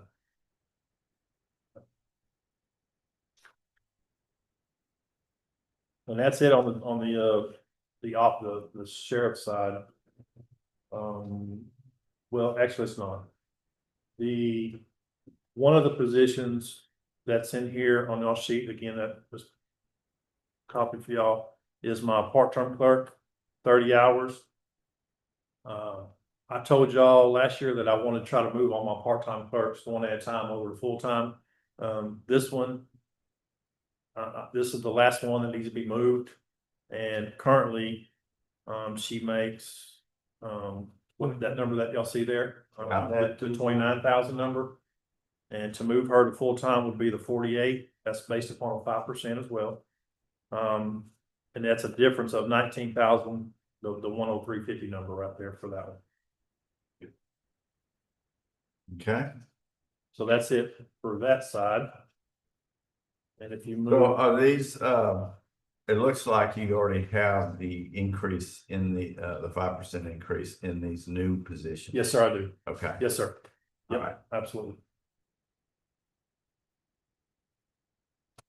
And how many total vehicles? That we have right now in the fleet. No, that y'all are asking for. Well, 5.5. 5.5. And let me tell you what, well, 5.5. I'm glad you asked, thank you. The 0.5 could be the investigator part, because it doesn't need all that stuff. Okay. It doesn't need that $30,000 worth of stuff. So six vehicles, but only 5 need the full stuff. The other one doesn't. Yes, that's correct. Okay. Yeah. So that's how that 5.5 comes. well, only 3 need the full stuff. Oh, no, you're replacing, no, I'm sorry. I'm gonna go to the car dealership. I want to buy 5.5 cars today. Hey. You know what? They sell you 5.5 cars too. You might not get second, that last one. Oh, So, building security, nothing's changed, nothing's added. The court was gracious to help us take care of the locks. So we did that, and, so just adding 5% to that.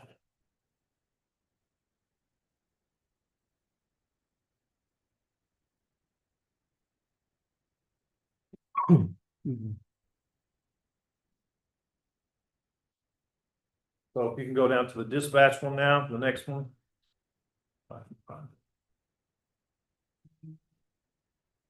This is always the difficult part. Is getting to it now. Well, I'm just gonna have to move it back.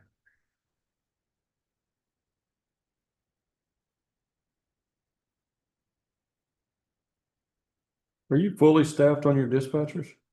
Yes, sir. Yes, one is in the process of HR right now to be put on. Two, I'm sorry. Two are in the process of HR, right? So, Then you're wanting another one? yes. Okay.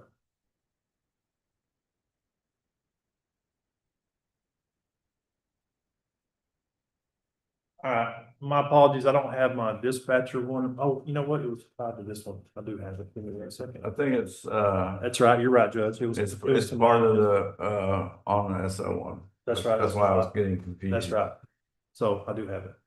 So the dispatcher one, again, your sheet that you have in front of you with the yellow. That one is basically right now at 48,261. And with, I want to bump that one. What are we talking about? I'm sorry, the dispatch where it says Miss Lewis, correct, right there. Oh. No, oh, right there. Yeah, you can scroll back down just a little bit. Okay, right there, stop. So it's not on there. What's that? Oh, here it is. It's on mine. Okay, so that number is not going to be correct either, the 760, because that was based upon a 9%, 7% for to bring them up to the average pay, and then the 3% is what I was speculating the courts, but y'all been gracious to say 5. So that number is not going to be correct at all. So you just take that 512 number times 5%, whatever that is. I don't have that number in front of me because again, this was just yesterday. And to include adding or bumping one of the dispatch positions up to a supervisory role, corporal position, if you will. Okay. And hold on. So increasing that one position to a corporal, which would be $3,217.46. That's roughly whatever that percentage is. I haven't on my sheet. So. And that's the only increase for dispatch.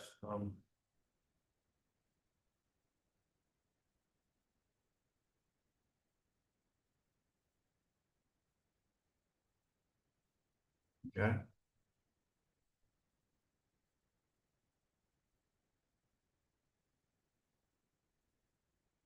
I think you spent enough, Kevin.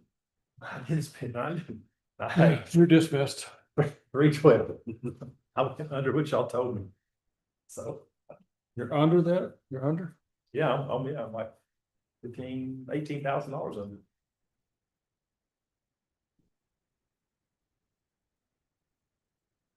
I can tell by the Nothing quiet, like Bobby, I Kevin. can tell by the quietness that everybody's ready for lunch, and I do understand that, so.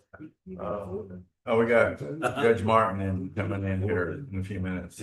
So I got one last thing, that was on there, and that was the K-9 budget, Okay, of an additional $4,000 that's on line item.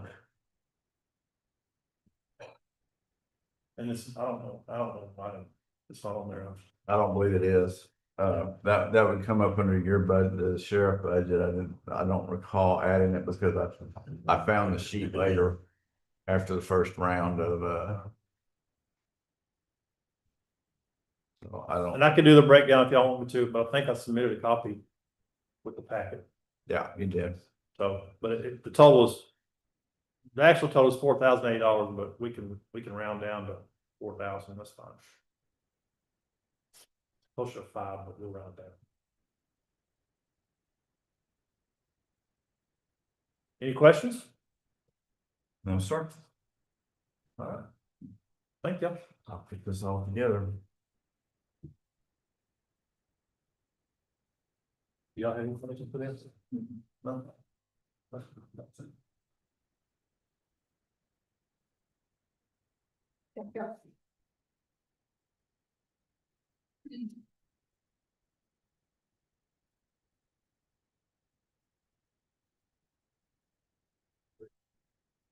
Yeah, we're gonna take a 5-minute break.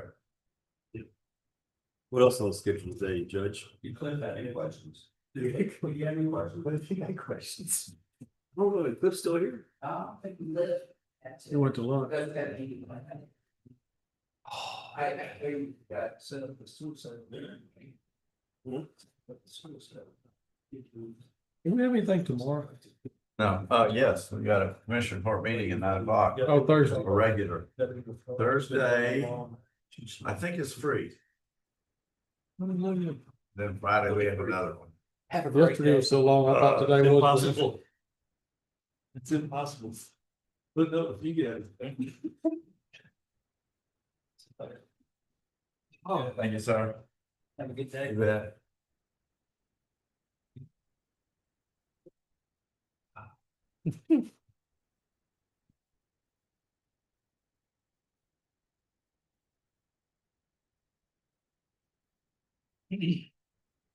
We're still recording.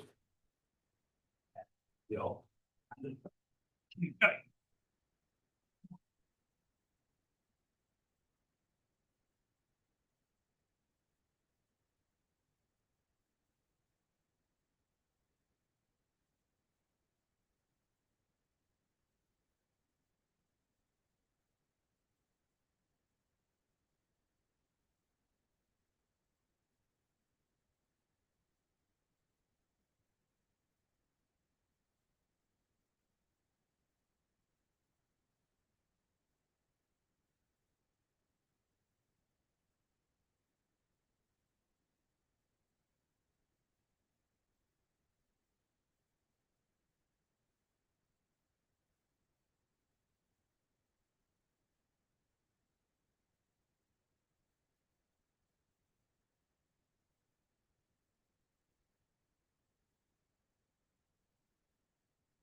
That's what I heard the Lord did.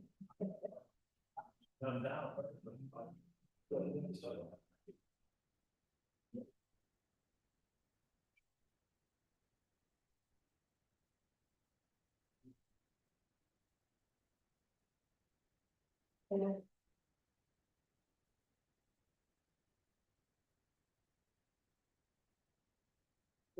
Not expecting no jump in on the thing. Okay.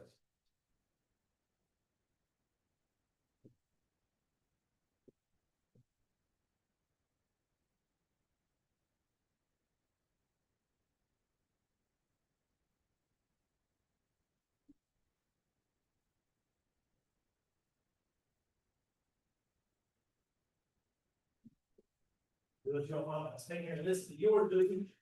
Oh, no, I'm just talking about indigent legal. Oh, we made it. We are being recorded, just so you know. I'm always been recorded. Always. Unlike other people, I assume I'm always being recorded. All right, I come on. don't say stupid stuff. 2 pages? I made copies for everyone. Yeah, well, I'm putting it on.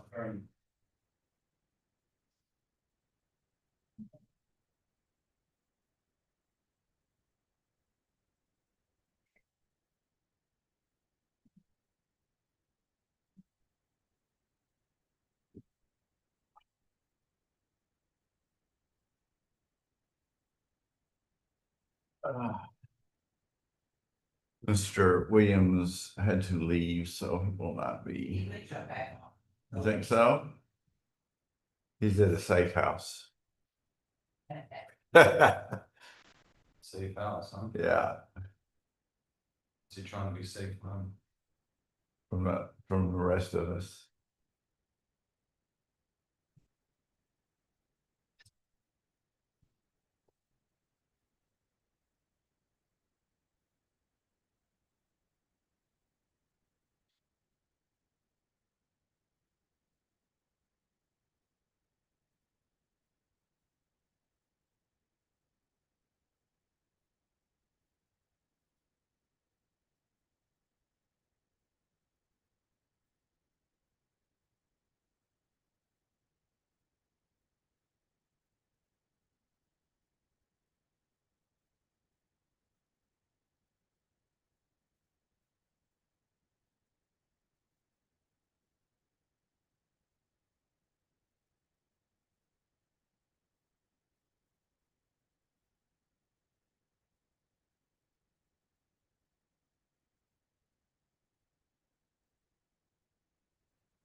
It's back in here.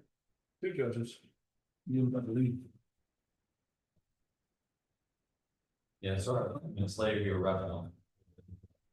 Got a criminal docket. Oh, it's perfect timing. Perfect timing. All right.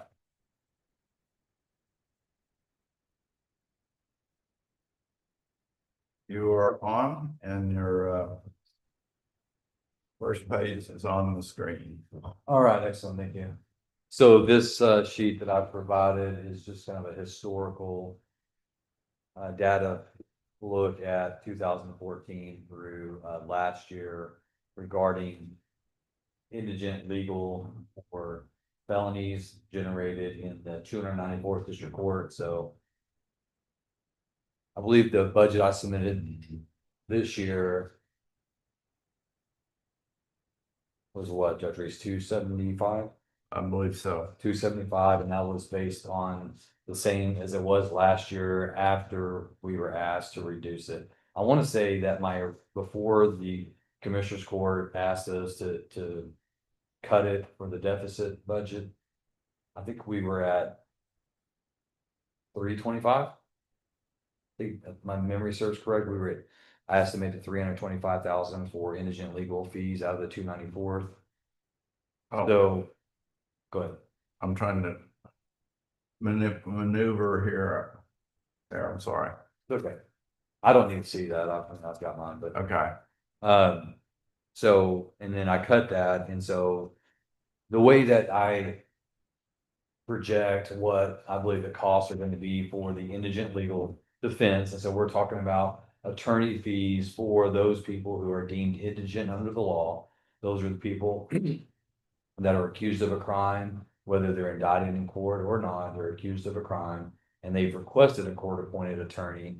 They have to then apply to the court for that attorney. They have to disclose their financial information, assets. We run financial reports on them to see if they have any assets in their names, real estate, vehicles, things of that nature. If they are found to be indigent under the law, then they're entitled to appointment of an attorney under the Sixth Amendment. And the county is then responsible for providing that. Through years past, the 294th, under different leadership, has tried to tackle this financial requirement and obligation and burden on the taxpayers in different ways. We, at one point in time, years ago, before I was on the bench, I believe Judge Drum had attorneys submitting hourly fees. I think it was based on $60 an hour, and everyone just submitted their bills based on the time that was accrued on their cases.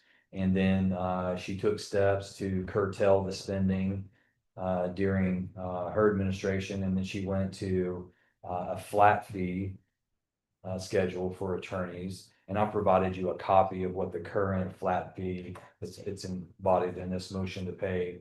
And so that existed for a number of years when the court had what I like to term a robust appointment wheel, where you had sometimes up to 20 to 25 different criminal defense attorneys that would apply and say that they would be willing to take court appointments for these indigent defendants. And it worked well. But you can kind of see the historical data, and that's in this color chart I've given you. This is just money that was spent out of the 294th over the years. So for instance, you can see in 2017, like 2014, 15, 16, 17, we were paying well over $300,000 just in felony, indigent legal fees. 2018, 365, 2019, that was my first year on the bench, 388. And then you can kind of start moving forward. We've paid almost less and less every year since 2000. And well, starting, I took the bench in 2019.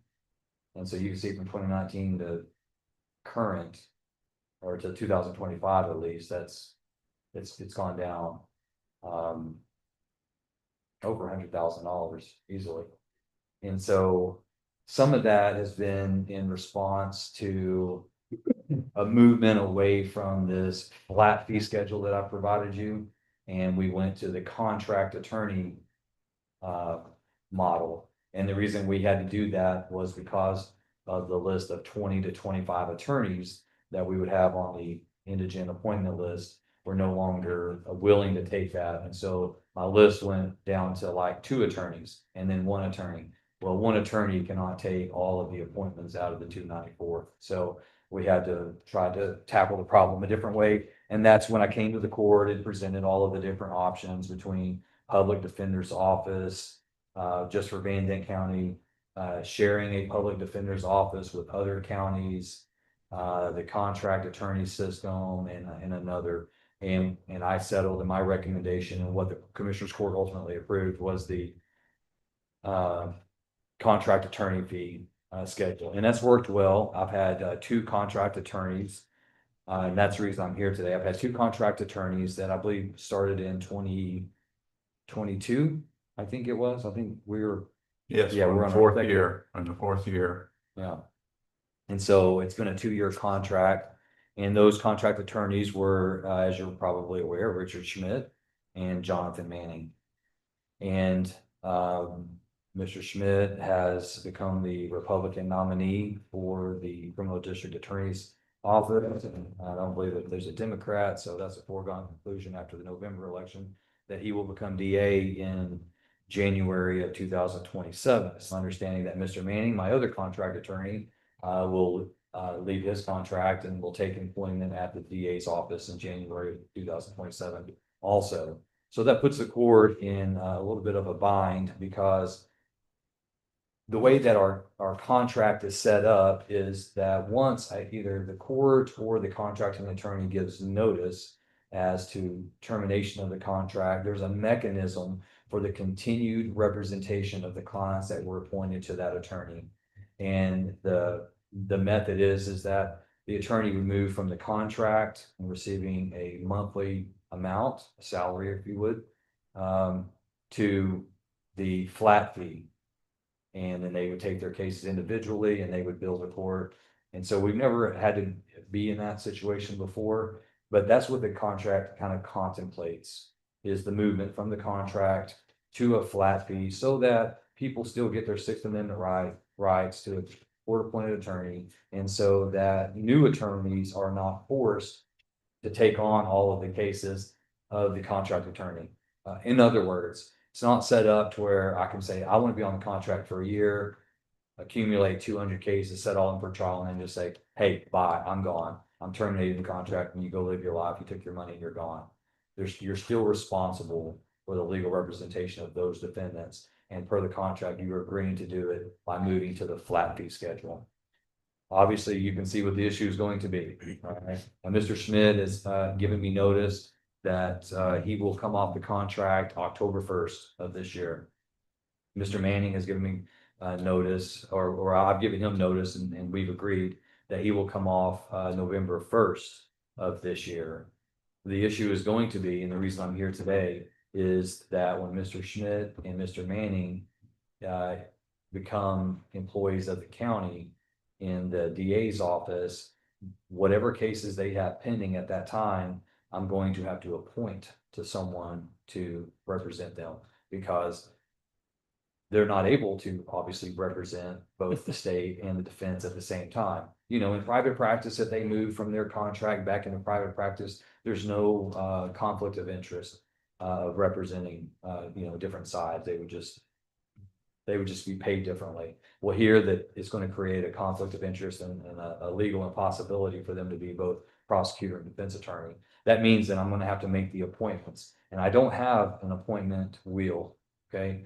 So what that means is the two attorneys that are selected and contracted to fill their spots or to take over for them are going to be forced pretty much to have to take on however many pending cases they have. And I'm sorry that the font is so small. In that lower box underneath there, you'll see I've kind of given you a little bit of the current data. You'll see Mr. Schmidt has 82 cases pending right now. Okay. Now he's getting new cases every day, every week, every month until he's off that contract. So he's going to pick up more for August. He's going to pick up more for September. All right. So whatever he has pending. Just a question real quick. Since he knows he's gonna quit or terminate the contract October 1st, can he not, whatever those cases are, not take them until we get whoever's gonna be it, or he has to take them then? Well, who would I give them to? Well, we don't know yet. No. People that are requesting an attorney today, who would I give them? Right. They wouldn't have an attorney. And that's a violation of the Sixth Amendment. And I could be sanctioned by the Judicial Commission and the Texas Indigent Defense Commission. Right. So there are strict deadlines on whenever an indigent defendant or accused requests counsel. So I don't have other attorneys that are like, hey, I'm willing to take those cases. The reason we have the contract system is because I had no other attorneys that were willing to be indigent defense appointed attorneys. So what do you do with the cases that like he's working on, he's taking them, and he's gonna have to prosecute those cases? They're gonna be moved to a different county? He can't prosecute the ones he was defending, can he? No, I mean, like. I'm not here to give a legal opinion on that. You'll need to talk to Mr. Schmidt about that. I'm not. That's Okay. that's his problem. I've got my own problems. Elections have consequences. I've got my own problems, but it's a We good, all have our own it's a good question. Yeah. I don't wanna, Okay, I've got my opinions, but I'm not here to give that legal opinion Okay. today. I wanna solve my problem, and then y'all can bring Mr. Schmidt in or whoever. Stay focused is what you're saying. Okay. Yeah, I'm gonna stay in my lane. Okay. I think that's, I've learned a lot in my years in office. You'll stay in your lane, you'll do pretty well. It's when you start getting out that you start, having collisions and liability. Is that legal advice? That is legal advice. Yeah, you heard it here first, stay in your lane, right? So to answer your question, Commissioner Barton, no, I can't not appoint. And that I could appoint them all to Mr. Manning, but it's the same situation. Yeah. So whenever he comes off that contract, I need to have an attorney. And my plan is to come back to you, to the Commissioner's Court, and tell you that I posted the contract, have new applicants, and I make new selections, and I bring it to the court to approve 2 new attorneys to take over in October and November respectively. The issue is this, okay? In a different set of circumstances, we could appoint 2 new attorneys, and Jonathan and Richard could continue with their 82 cases, and if that was today, they could continue with their 82 cases and their 85 cases, or 105 cases until they got it down to 0, and then they would be gone. And the 2 new attorneys are taking the new appointments that are being generated in the months of their contract. Okay. Problem is they're not gonna be able to do that. So there's gonna be a hard line. So Mr. Schmidt has agreed that when he comes off the contract, he would continue on his whatever cases are set for jury. So I gave you that. He has 12 cases right now that are set for jury. Actually, I think we just set more upstairs right earlier today. But whatever cases he has set for jury trial, he'll continue to try to resolve those if he can. But if he can't, and they're still set for trial, then those have to be appointed to another attorney come January 1. Okay. Same for Mr. Manning. He's got 16 set for jury trial. Now, what's different about Mr. Manning than Mr. Schmidt? Mr. Manning goes off the contract in November. He's willing to try to stay on all of his cases for the remaining 2 months. Mr. Schmidt, on the other hand, does not want any more new appointments. He wants a hard deadline of October 1, no new appointments, and off of his pending cases, except for those that are set for jury trial. Mr. Manning would come off, no new appointments, but he would remain on all of his cases for the remainder of November and December in an effort to try to resolve as many as he can. Okay, which kind of goes to y'all's question if it's in their best interest to resolve as many cases so that they're not on the other end in the DA's office looking at, do we have some kind of recusal issue problem that we're not going to prosecute cases? Is there a legal conflict?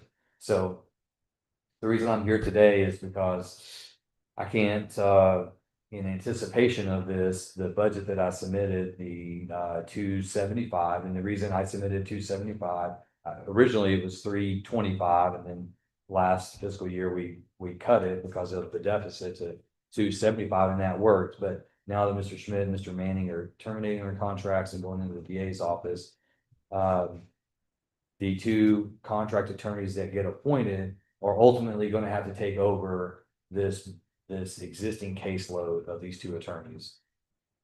And if the contract, the way that they're going to view it is they're going to want to be able to have the same ability that Mr. Schmidt and Mr. Manning had when they were on the contract. They were on the contract, they go off, they convert to the flat fee schedule. Okay.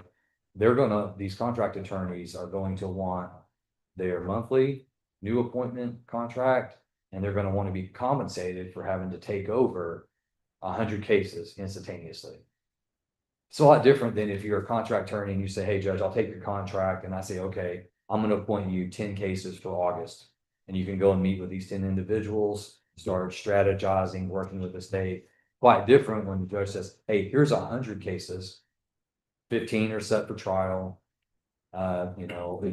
60 are out here waiting for announcements, and they've already met with an attorney, they've already strategized, they've already come up with these things. It's quite different for a defense attorney to come in and sit down and go, okay, Now we're gonna have to go back to square one, and they're gonna have to re-strategize, and whatever legal advice Manning or Schmidt gave may not be the advice that the two new attorneys, their strategy might be different. So when they come in, they're gonna want some kind of additional compensation, because the way that they're gonna view it is, it took Manning and Schmidt 4 years to accumulate 100 cases.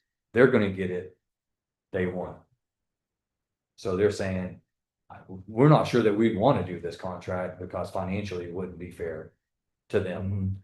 And the way the contract is set up is for them to be able to bill the county for cases on this flat fee schedule that they did not get appointed under the contract. So my projection is that if each attorney has, let's just say they have 100 cases, just a round number. If they have 100 cases left over when they go into the DA's office, and I have to hand those out to two new contract attorneys. Obviously, I'm going to try to go in and negotiate the best that I can for some kind of flat fee on these dismissals or pleas or what have you, to try to lower the financial burden on the county through our contracting. But I think what's probably going to be fair is, something around a $750 for, and we're talking about 3rd degree, 2nd degree, 1st degree felony cases. It's pretty dang cheap. $750. You're not gonna be able to hire an attorney to represent you on a 3rd degree felony out in the private world for $750. You just can't do it.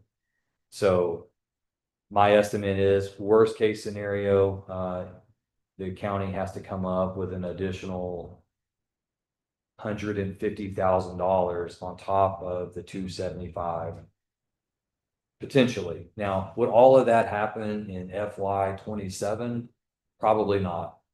Probably not, because it's going to take months for them to get caught up on these cases before they're going to be able to dispose of them. And if people want their trial, it's going to take months to give them a trial. So some of this could bleed over into FY 28, potentially FY 29, to where the county's not taking that hit all in one fiscal year. But I do want to give you the heads up that you could, and I'm fine, leaving it at 275. Just know that I could come back and have to tell you, look, today's the heads up. Okay. Today's the heads up that I have to come back and say, okay, look, I'm going to exceed that, and you're going to know why I'm exceeding that, because I'm having to pay the contract attorney on the newly appointed cases, and I'm having to pay him or her on the cases that are left over by Schmidt and by Manning. And if it's 100 each, it'd be $150,000. Yeah, total. Yeah. I estimated it, if I could negotiate a $750 per case on a dismissal or a plea or what have you, then it could be 75,000 times $250,000. So now, what'd you base these on? How do you get the flat fee amount? Yeah, I've never had to hire an attorney for this. I don't know what they cost, but how did you come up with what an indigent attorney?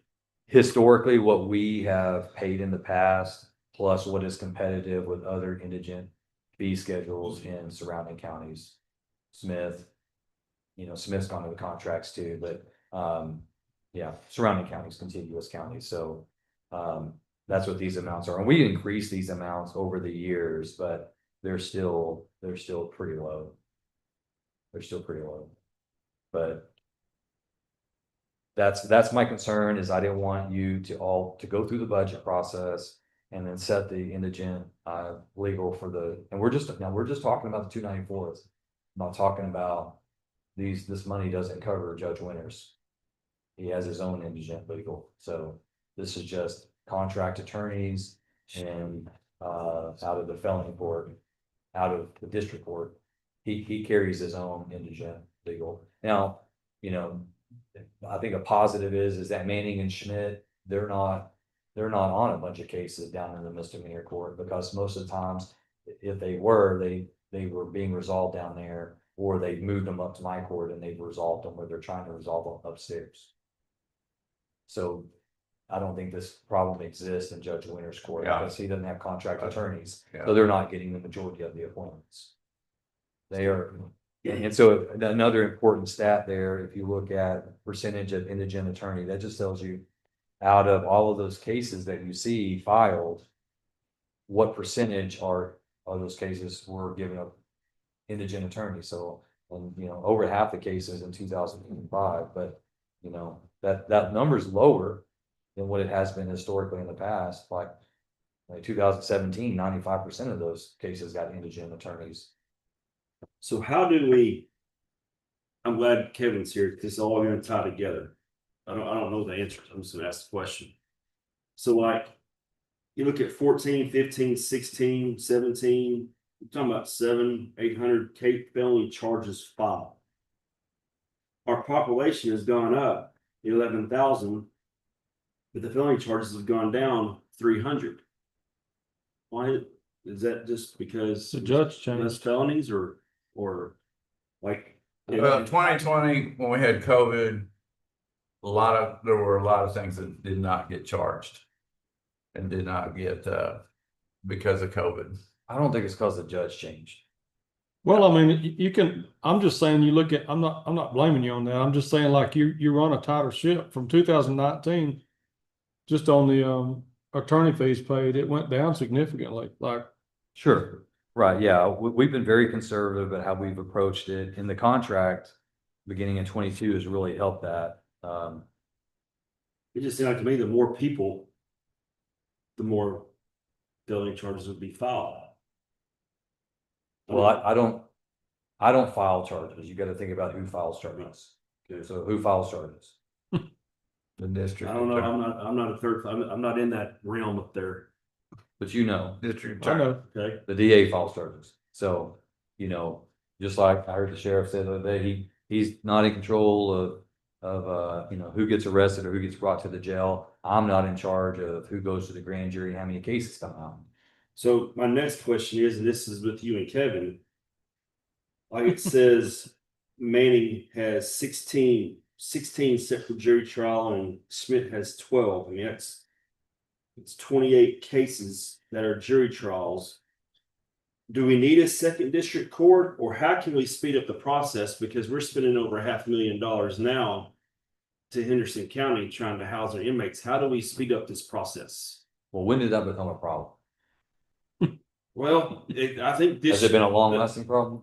This year, I think, is the worst, was this year. But when did I that- think part of that's because we've got more cops, more prisoners, but how do we just speed it up to get these prisoners out of here?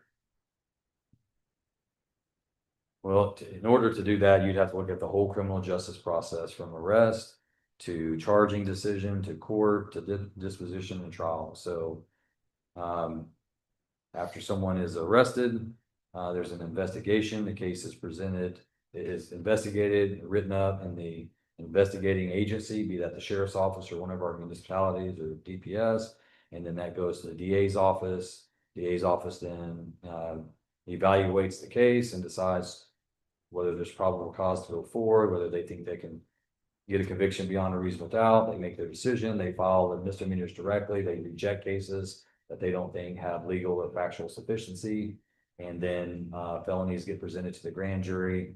And then whatever cases are then presented in court, then obviously you start the court cycle of setting for arraignments, pre-trials, docket calls, trials. So there's a lot of different players in that part. And the decision makers are your prosecutors and your defendants. Those are the decision makers, really. They decide if the case is going to be charged, and the defendant decides if they're going to accept a plea or they're going to request a trial. So those are the two biggest decision makers in the room. You know, I view myself as an umpire. I get to the field, I mark the field, and I tell them when to start, I tell them when to end, and I make sure they play by the rules. That's it. I don't get to decide how many people they put on the field. I don't get to decide, you know, those things. So I was just saying, I mean, between the two conversations we've had this morning, we're looking at $1.5 million, $2 million. I just sometimes wonder if State there's not a mandate. way to keep people out of jail. Like, I mean, like, I'm curious if there's a way. Like, I wonder if there's people that are sitting in jail right now that just can't afford to bond out. But they're really they're not really, like, they would go to work the next day. Let's just say DPS gets a guy on DWI, but he can't bond out. Well, he's got a full-time. He's got medical. Hell, he gets free medical. There's a lot, but personal reconnaissance bonds that are issued. A lot? And that, well, Do you know, I in mean, those situations. I'm just I don't curious, know what I'm exactly asking how, is but that there's happening? certain ones that have, serious charges that cannot be bonded I out. understand that. Okay, I'm saying the ones that could be. So. I'm just saying like, because if the investigators don't do their job, the DA's not taking the case. If there's not enough evidence or there's a loophole in it, DA says, I can't make a case with this investigation. So there is a lot, like the truck, there's a chain, right? And anywhere that chain is weak, there's gonna be a problem. Right, yeah, if I were the weak link and I were, not setting cases every 30 days, trying to move them, if I said, okay, you got an indictment today, we'll set you for arraignment, and I won't set you for another hearing until December, yeah, that'd be a problem. I'd be the weak link, right? If I was the sheriff and my people are arresting and investigating, but it's taken them 120 days to get the case to the DA's office, then they may be the weak link. If I'm the DA and the case comes into me and I don't review them as quickly as I can with the staff that I have and try to meet deadlines, then as the DA, I would be the weak link. Yeah, so you've got to have all of these, you got to have all of those links to be strong. The only link that you, well, I was going to say you can't have the defendant be a link in the chain, but they really are, because the quality of your defense attorney is able to evaluate the case, value the case, and make good advice to the defendant to let them know whether or not the state can prove their case.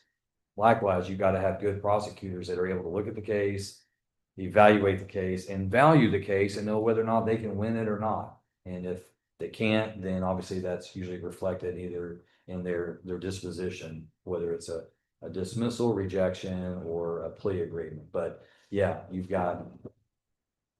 But if you did a second court, then you would have a second expense of a judge and a court reporter and clerk and a then court coordinator. which I think at some point we're gonna be Well, there. the next question. Well, you're what do gonna you need, think you're gonna we're- need you need more defense attorneys, and you're gonna need more prosecutors as well. Right. So do I think we need another court right now? No, I think when it becomes obvious that we need a new court, the Office of Court Administration will be contacting you and saying, based on the data we're getting from the clerks, it looks like you are about to be in a position where you're gonna need it. And that has to be approved through the state legislature before. That's correct. So That's correct. So I don't think we're there yet. I think that this is, I mean, when did we start paying all the money for housing inmates out of county? After Has that been all year? No, sir. no, When Well, did that after the start? election. Okay, so there's your answer. yeah. Okay, so, I mean, how many prosecutors do you have in the DA's office right now? You've got 3. How many are they staffed for? 7. So you've got no misdemeanor prosecutors. I don't know if y'all are aware of that. Misdemeanor prosecutors have quit. So they've got no prosecutors assigned to Judge Winter's court. There's only 1 felony prosecutor for my court. There was a grand jury attorney who's now having to fill in as the felony prosecutor, and Miss Curry. So you've got 3 full-time attorneys over there is all you've got. So, obviously that's going to be an issue as to how fast they can review cases and make decisions on whether the case should even continue. If so, what kind of offer can they make? What kind of recommendations they make to the courts on bail?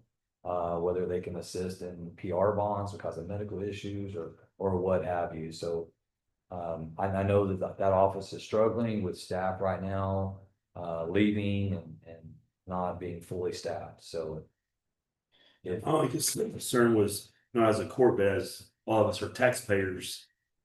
That's a lot of freaking money. Just, I mean, It's there's what happens when you have a change of it's office. just throwing away money. Is what we're doing. it is what happens when you have a change of office, but the elected official is still responsible for the remainder of their term. Right, that's right. Right. And it's a long time. Yeah, I mean, I put my hand on the Bible and I swore under oath that I was going to uphold the laws of the state of Texas and the United States and fulfill my responsibilities and duties. And if my staff starts quitting, then it's my job to get new staff in. If, I was DA for a long time, I know what it's like when you start getting calls that the jail's filling up because everyone's getting arrested. Like I know what that's about. And I know it's a difficult job, but you're still responsible for it. You can't just throw your hands up, walk away, or maybe you can, but. I don't think it's the right thing to do, certainly what I wouldn't do. It was pretty, it was a. But I'm saying pretty- if this is only an issue because of the election, then it's a temporary. And you know, so let's say that you had to budget 325.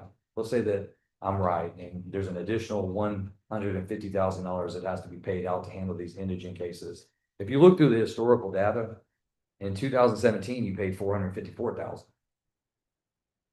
For that same, I mean, you paid more in 2014, 2015, 2016 is about the same. 2017, you paid more. 2018, you paid more. 2019, you paid more.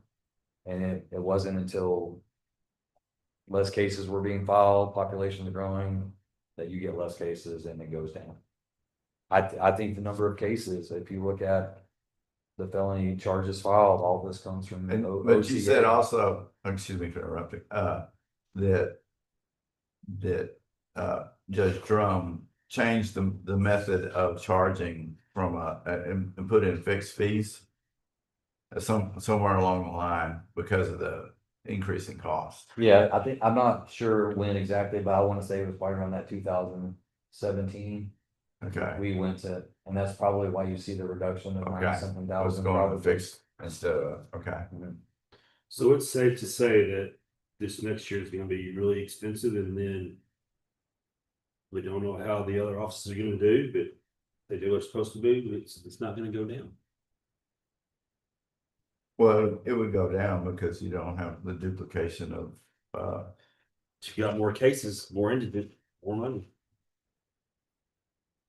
Which there's nothing we can do about it. Well, but you get more if I get more felony cases, once the leftover cases are resolved, that's going to be absorbed by the contract. So I don't see, I agree with Judge Reese. I think you're going to see a peak, you know, this fiscal year, and I think you're going to see it start coming down.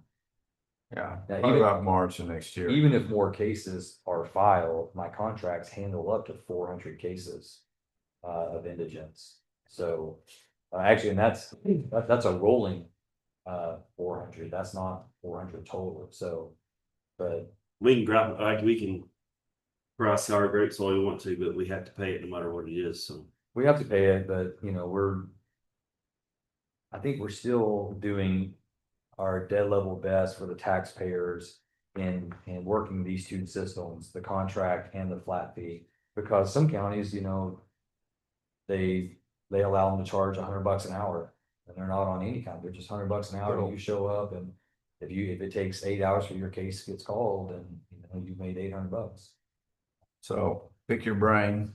Do you think we are we're roughly approaching $1 million now in indigent defense?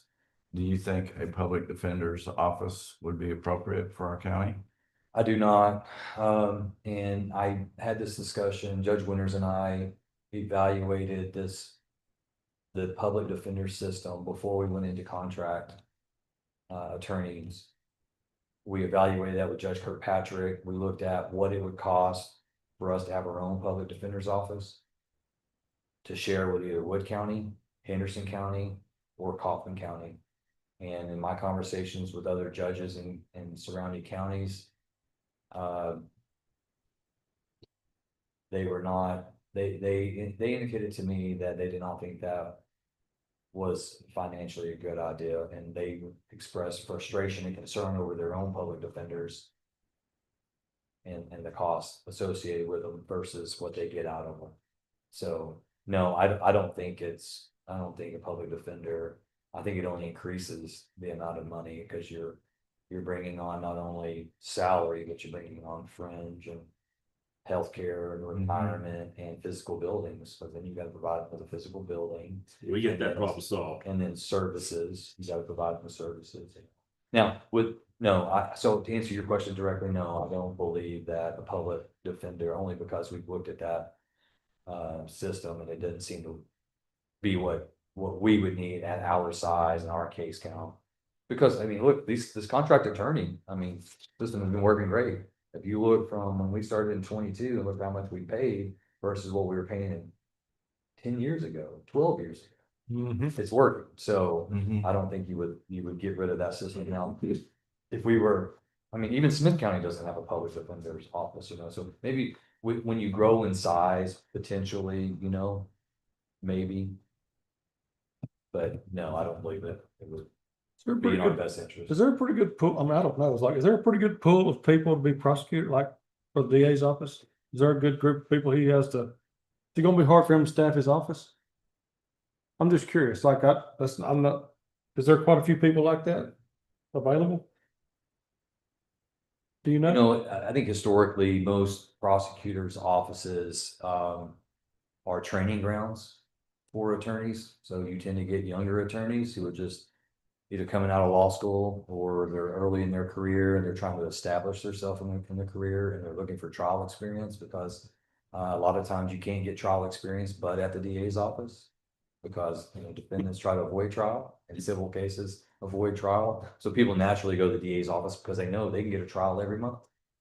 And so I think that what that translates to is the attorneys, there's a lot of turnover, 2 years, 3 years. They get that trial experience, their value goes up, and they go into private practice and they double their income or more.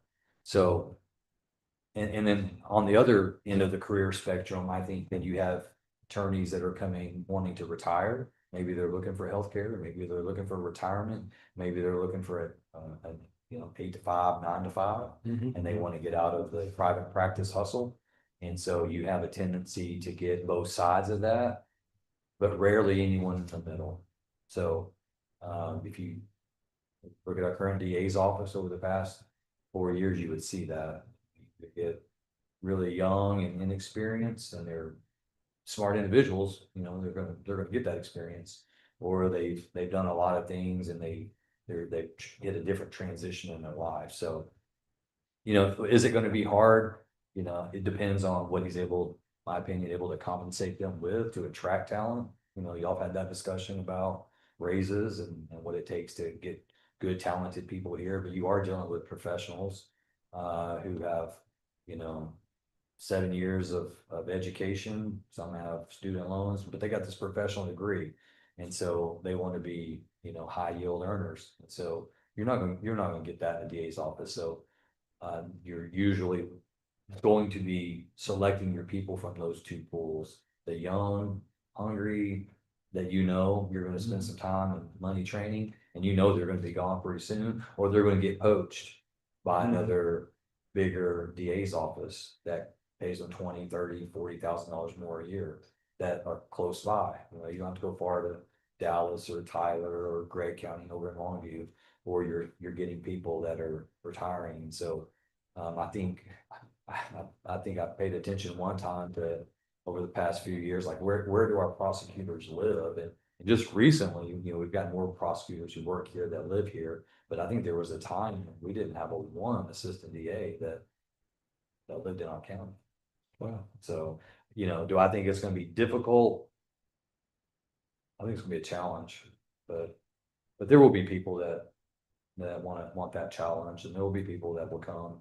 I think, but it will be a challenge.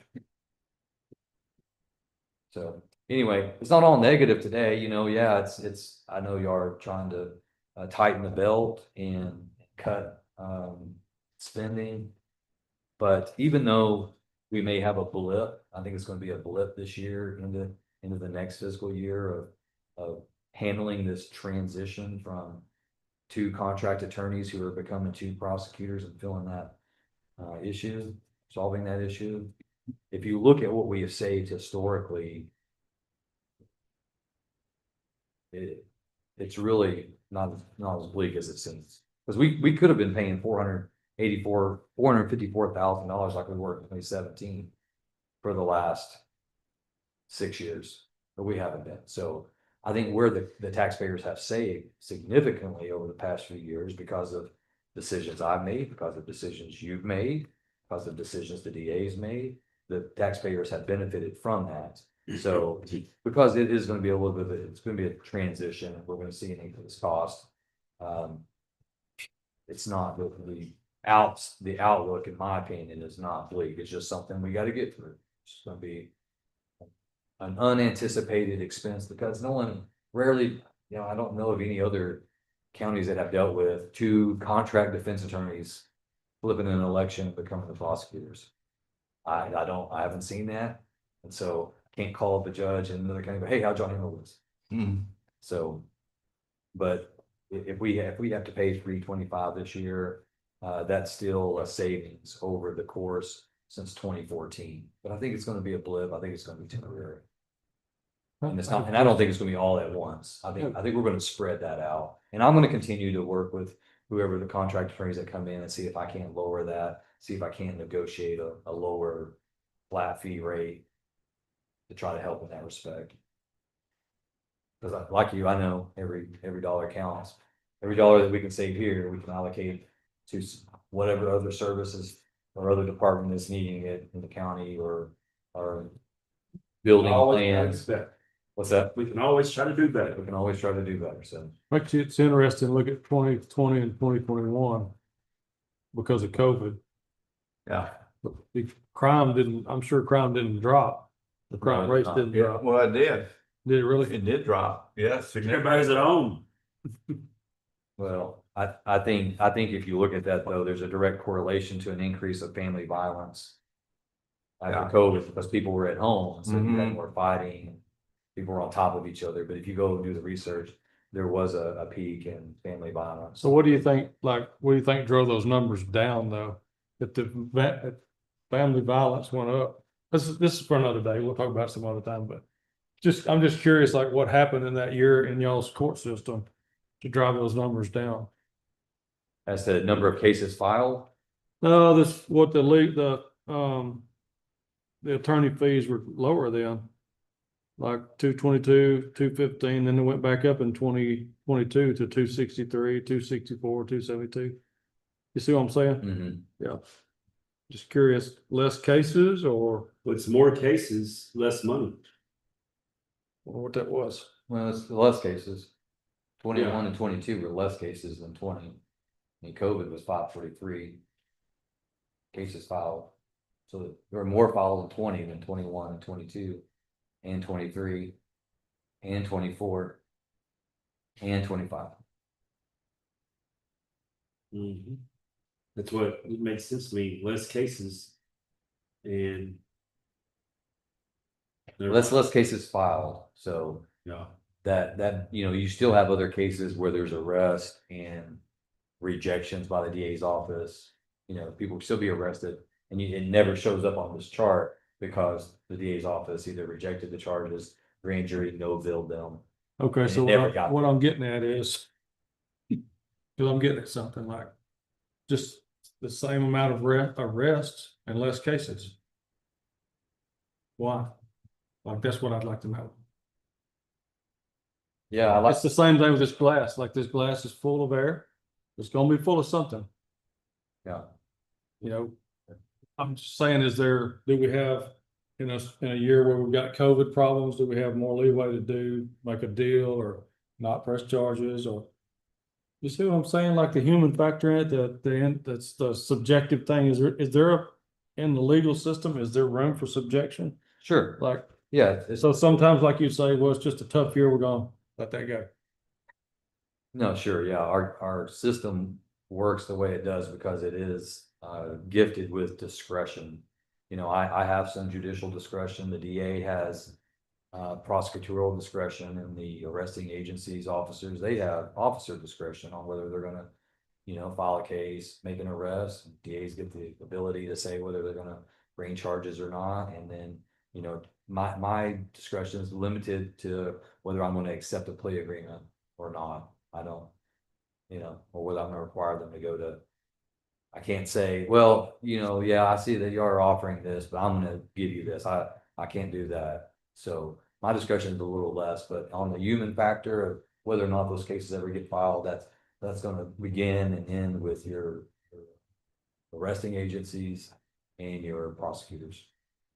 Yeah, so prosecutors have a tremendous responsibility and obligation, and it's difficult. Having sat in that seat, it is difficult to kind of parse through, and sometimes the information and the evidence that you get from the investigation you might be aware of this, might not be complete. And you get more information later that goes, oh, had we known, we knew ABC, but had we known DEF, we might have made a different decision. So, you know, what you get in your investigation is what prosecutors, you know, are given. And prosecutors can't be a secondary investigation agency. They can't say, okay, thank you, Sheriff's Office, thank you, DPS, thank you, Grand Sling PD for this. Now we're gonna go out and investigate it even further. Because they don't have the resources to do that. So they take what they get, they apply the law and facts, and they make a decision on whether or not they think a crime was committed, whether or not they think that there's enough evidence to prove it beyond a reasonable doubt. And they take that and make their decision on that. And obviously things change along the way because you get different evidence, you get different perspectives. Sometimes things change. Sometimes your police officer moves off, sometimes your victim dies, sometimes your victim gets arrested, sometimes your police officer gets arrested, things change. And so it changes the makeup and the, you know, characterization of the case, That but initial investigation is pretty important, isn't it? it's very important. It's very important. Yeah. And so one thing, since you brought it up, one thing that I've always been big upon talking about is when I was DA, I always asked my officers to investigate to beyond a reasonable doubt, not to a probable cause, because the law is set up to make an arrest, you gotta have probable cause. So that's more likely than not, right? But that's a big jump in burden before you get a file case and you end up in a court of law, and then you go from more likely than not to more than clearly convinced, because for CPS to take your kids away, they have to have clear and convincing evidence. Well, beyond a reasonable doubt, it's higher than that. So you got to go from more likely than not on an arrest to I am more than clearly convinced to get a conviction. And that's a big gap right there. And this is where defense attorneys live. This is where they live. Right. And so they can maneuver a case, and it's difficult for prosecutors when they make their charging decisions on more likely than not.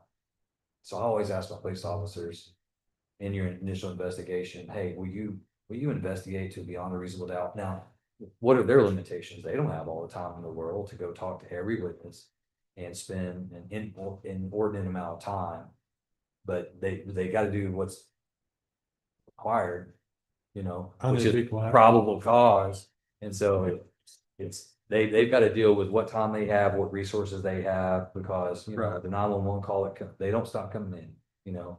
So the sheriff's office, whoever it is, you know, they're making decisions in the field on spur of the moment, and they'll have to move on to the next call, send them to CID. CID's got to do their job, and their phones don't stop ringing either. So it's difficult, but it's very important, still very important. But I asked my officers when I was DA, hey, I need you to investigate the best you can beyond a reasonable doubt, because, you know, they'll say, well, hey, you know, you might beat the case, but you're not going to beat the ride. Well, beating the ride to the jail is not the purpose of being arrested. You know, if you're being arrested, then they're alleging that a crime's been committed, and that brings in, you know, notions of seeking justice after that. So, you know, investigate to beyond a reasonable doubt so that prosecutors will have enough information to decide whether or not they want to take it to a grand jury or not. So hope that answers your question. I'd love to talk to you more about it though. Yeah, we could spend a long time, and I'd like to do that if you wanted to. So anyway, I don't think the outlook is bleak on this, but it is something that It's a transition it period. is a transition period, and it is going to have some bumps in the road. And I wanted you to be aware of what that was, and I didn't have to come in here hat in hand and say, I should have told y'all about this. Then I saw it coming, but you didn't. So I know you are in this very pivotal time right now of setting tax rates and making decisions on budget requests and all that. So just know that this is one that's out there. I'm not necessarily asking you to set it at 325. I'm just giving you a heads up. That may be an ultimate number that we have to get to, that I don't have the discretion and say, well, no, I'm not gonna pay you. I don't have the ability to do that, because one, it wouldn't be fair too. I don't have the authority to do that. Right. Okay. Thank you much. Any other questions? That's All right. If y'all get any questions after this, I think you all have my cell number. Please call me, text me, call me down in the office, whatever you want to do. I appreciate it. Sign on that. Okay, next up, we need to decide, additional workshops to go over the budget stuff. I will take everything that we have done this week and update the budget and give you the numbers based on that. And so we just added $1 million, $1.5 million. So it's more than that, it's between them two. Yeah, What our proposed tax rate, whatever we decided, but that right. money's sucked up already Yeah. in one day. So, anyway, but also, I've discussed with some of you about the, I'll come see you. Do you need me to sign something? it's not a new position, but it's actually transferring a position. We have all become accustomed to Tony Acosta being our, general counsel. And helping us What is with this? PR requests, with subdivision guidelines, with CAD, with contracts. And I don't know how we ever survived without him before. And so what I have discussed with Tonda is to transfer his position to over to us, to the county. That's a no-brainer. Okay, well, I was just gonna say, ask, should I transfer him to the county judge department? And that way it'd be under elected official, or do we create a whole new department that's called general counsel? What would your desire be on that? So, you're saying that if one way he would be elected? No, he's definitely the department head. Kind of like, right? Is that right, Judge? Yeah. That kind of, IT is not elected, but it's the department Right, head. IT, public maintenance, HR, the Veterans Administration, the, I think you should make him a department head because he may have, I mean, I don't know what they'd be, but he could have some expenses. yeah, I've already asked him We'd have to to have a provide, budget. he's giving me a budget. I would do it as a department head. Okay, all right. So I will do that. Next workshops, next week, you want to do, I'm available Wednesday or Friday or the following week. You want to take? I'd rather get them over with. Okay, Who we got left besides us that wants to come in and talk? well, IT just requested to come in and, we still have to make decisions Yeah, on all of these things, on the new positions and when, whatnot. when is the tax rate due? Well, the tax rate just got published as far as, for a public hearing. Is getting published today for a public hearing on the next commissioner court meeting. So when we have to decide on the tax rate? I'll have to go back and look, but, it'll be after after the public hearing. I think we should get the budget, the people who want to come in and talk, plus the road and bridge done before whatever date that is, that we have a discussion on tax rate. Okay. Next That's what Wednesday, we next know. Wednesday? That'll be the I'm good 23rd. on next Wednesday. I don't- Next Wednesday? Okay. So I need to get with each one of you individually to, put together your budgets. Yeah, because mine's not looking good. So I don't know, and again, it's like I said, I don't know what your beginning cash balance was and, where we're at today, so to get the. Your beginning cash balance is what we turned back last year, right? It's what we ended up with on September 30th, 2025, that's your beginning balance, which. Again, when I budgeted it, it was a projection, it wasn't the actual, and I don't know where we ended up with that, so I now have to take those numbers and project it out, because then we actually project how much you want to take into the next year. And then you take out what, the additional amount and put that in contingency, that's how we work. Well, I'd like to have them all done before we have the public hearing on the tax rate. Okay, That way we know kind of where we're at. well, I'll have them scheduled for 9 AM on Friday, the 21st, and we go until we finish. I thought you said Wednesday. Okay, Wednesday, the 19th, Mitch said Wednesday was better for him. okay. Yeah, I just don't like doing it on Fridays. Okay, I I agree. work about 60 hours on Friday, which is not as much as the judge is working, but Are you open for Wednesday? You said I am, Wednesday or Friday. next Wednesday, next Friday. So I'm If available. you need to meet with us individually or whatever, you Yeah. can do it Monday and Tuesday. So we got commissioners court tomorrow. We've got a special session on Friday, Right, and then we're gonna have all the budget workshops next Wednesday. correct. And what is Friday? What's Friday gonna be? The CAD? It's over the CAD if we have to have it. Why, is that top secret or something? It all hinges on the night. Okay. Okay. So, and then there is a tentative. Wait a minute, what's wrong, Mike? Tentative Commissioners Court meeting set for Monday the 17th, and I will not be here. So I don't know what that is for. I think it's related to the CAD, but I won't be here. I got a conference. On the 17th? Yes, Yeah, I think it is. I'll have to give it to him. but I can zoom in. Yeah. Let Brandon run it because it goes fast and he runs it. Like that. Like clockwork, huh? Well, like something. All right, anything else? Point.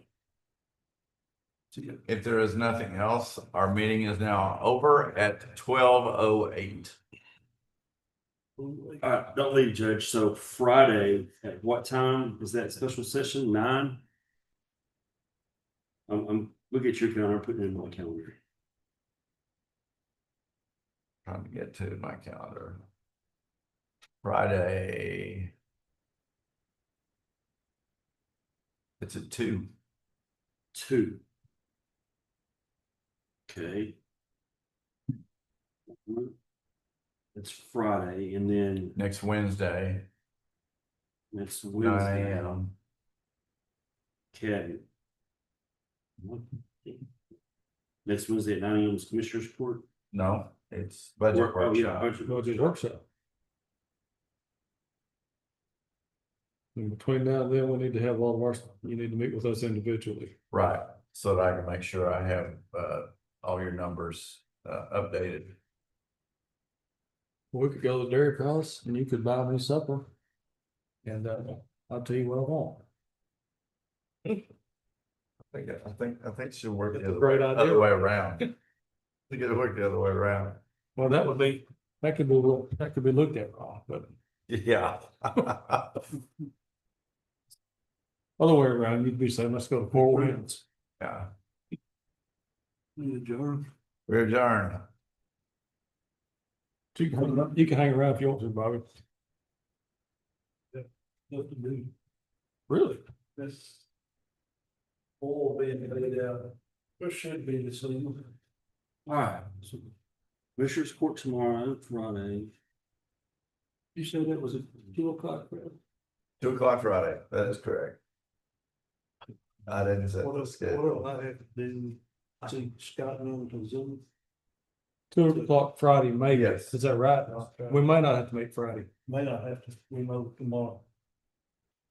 after tonight. Yeah.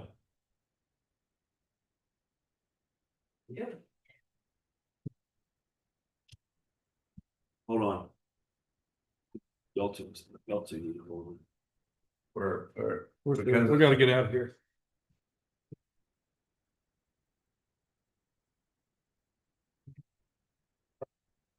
Okay.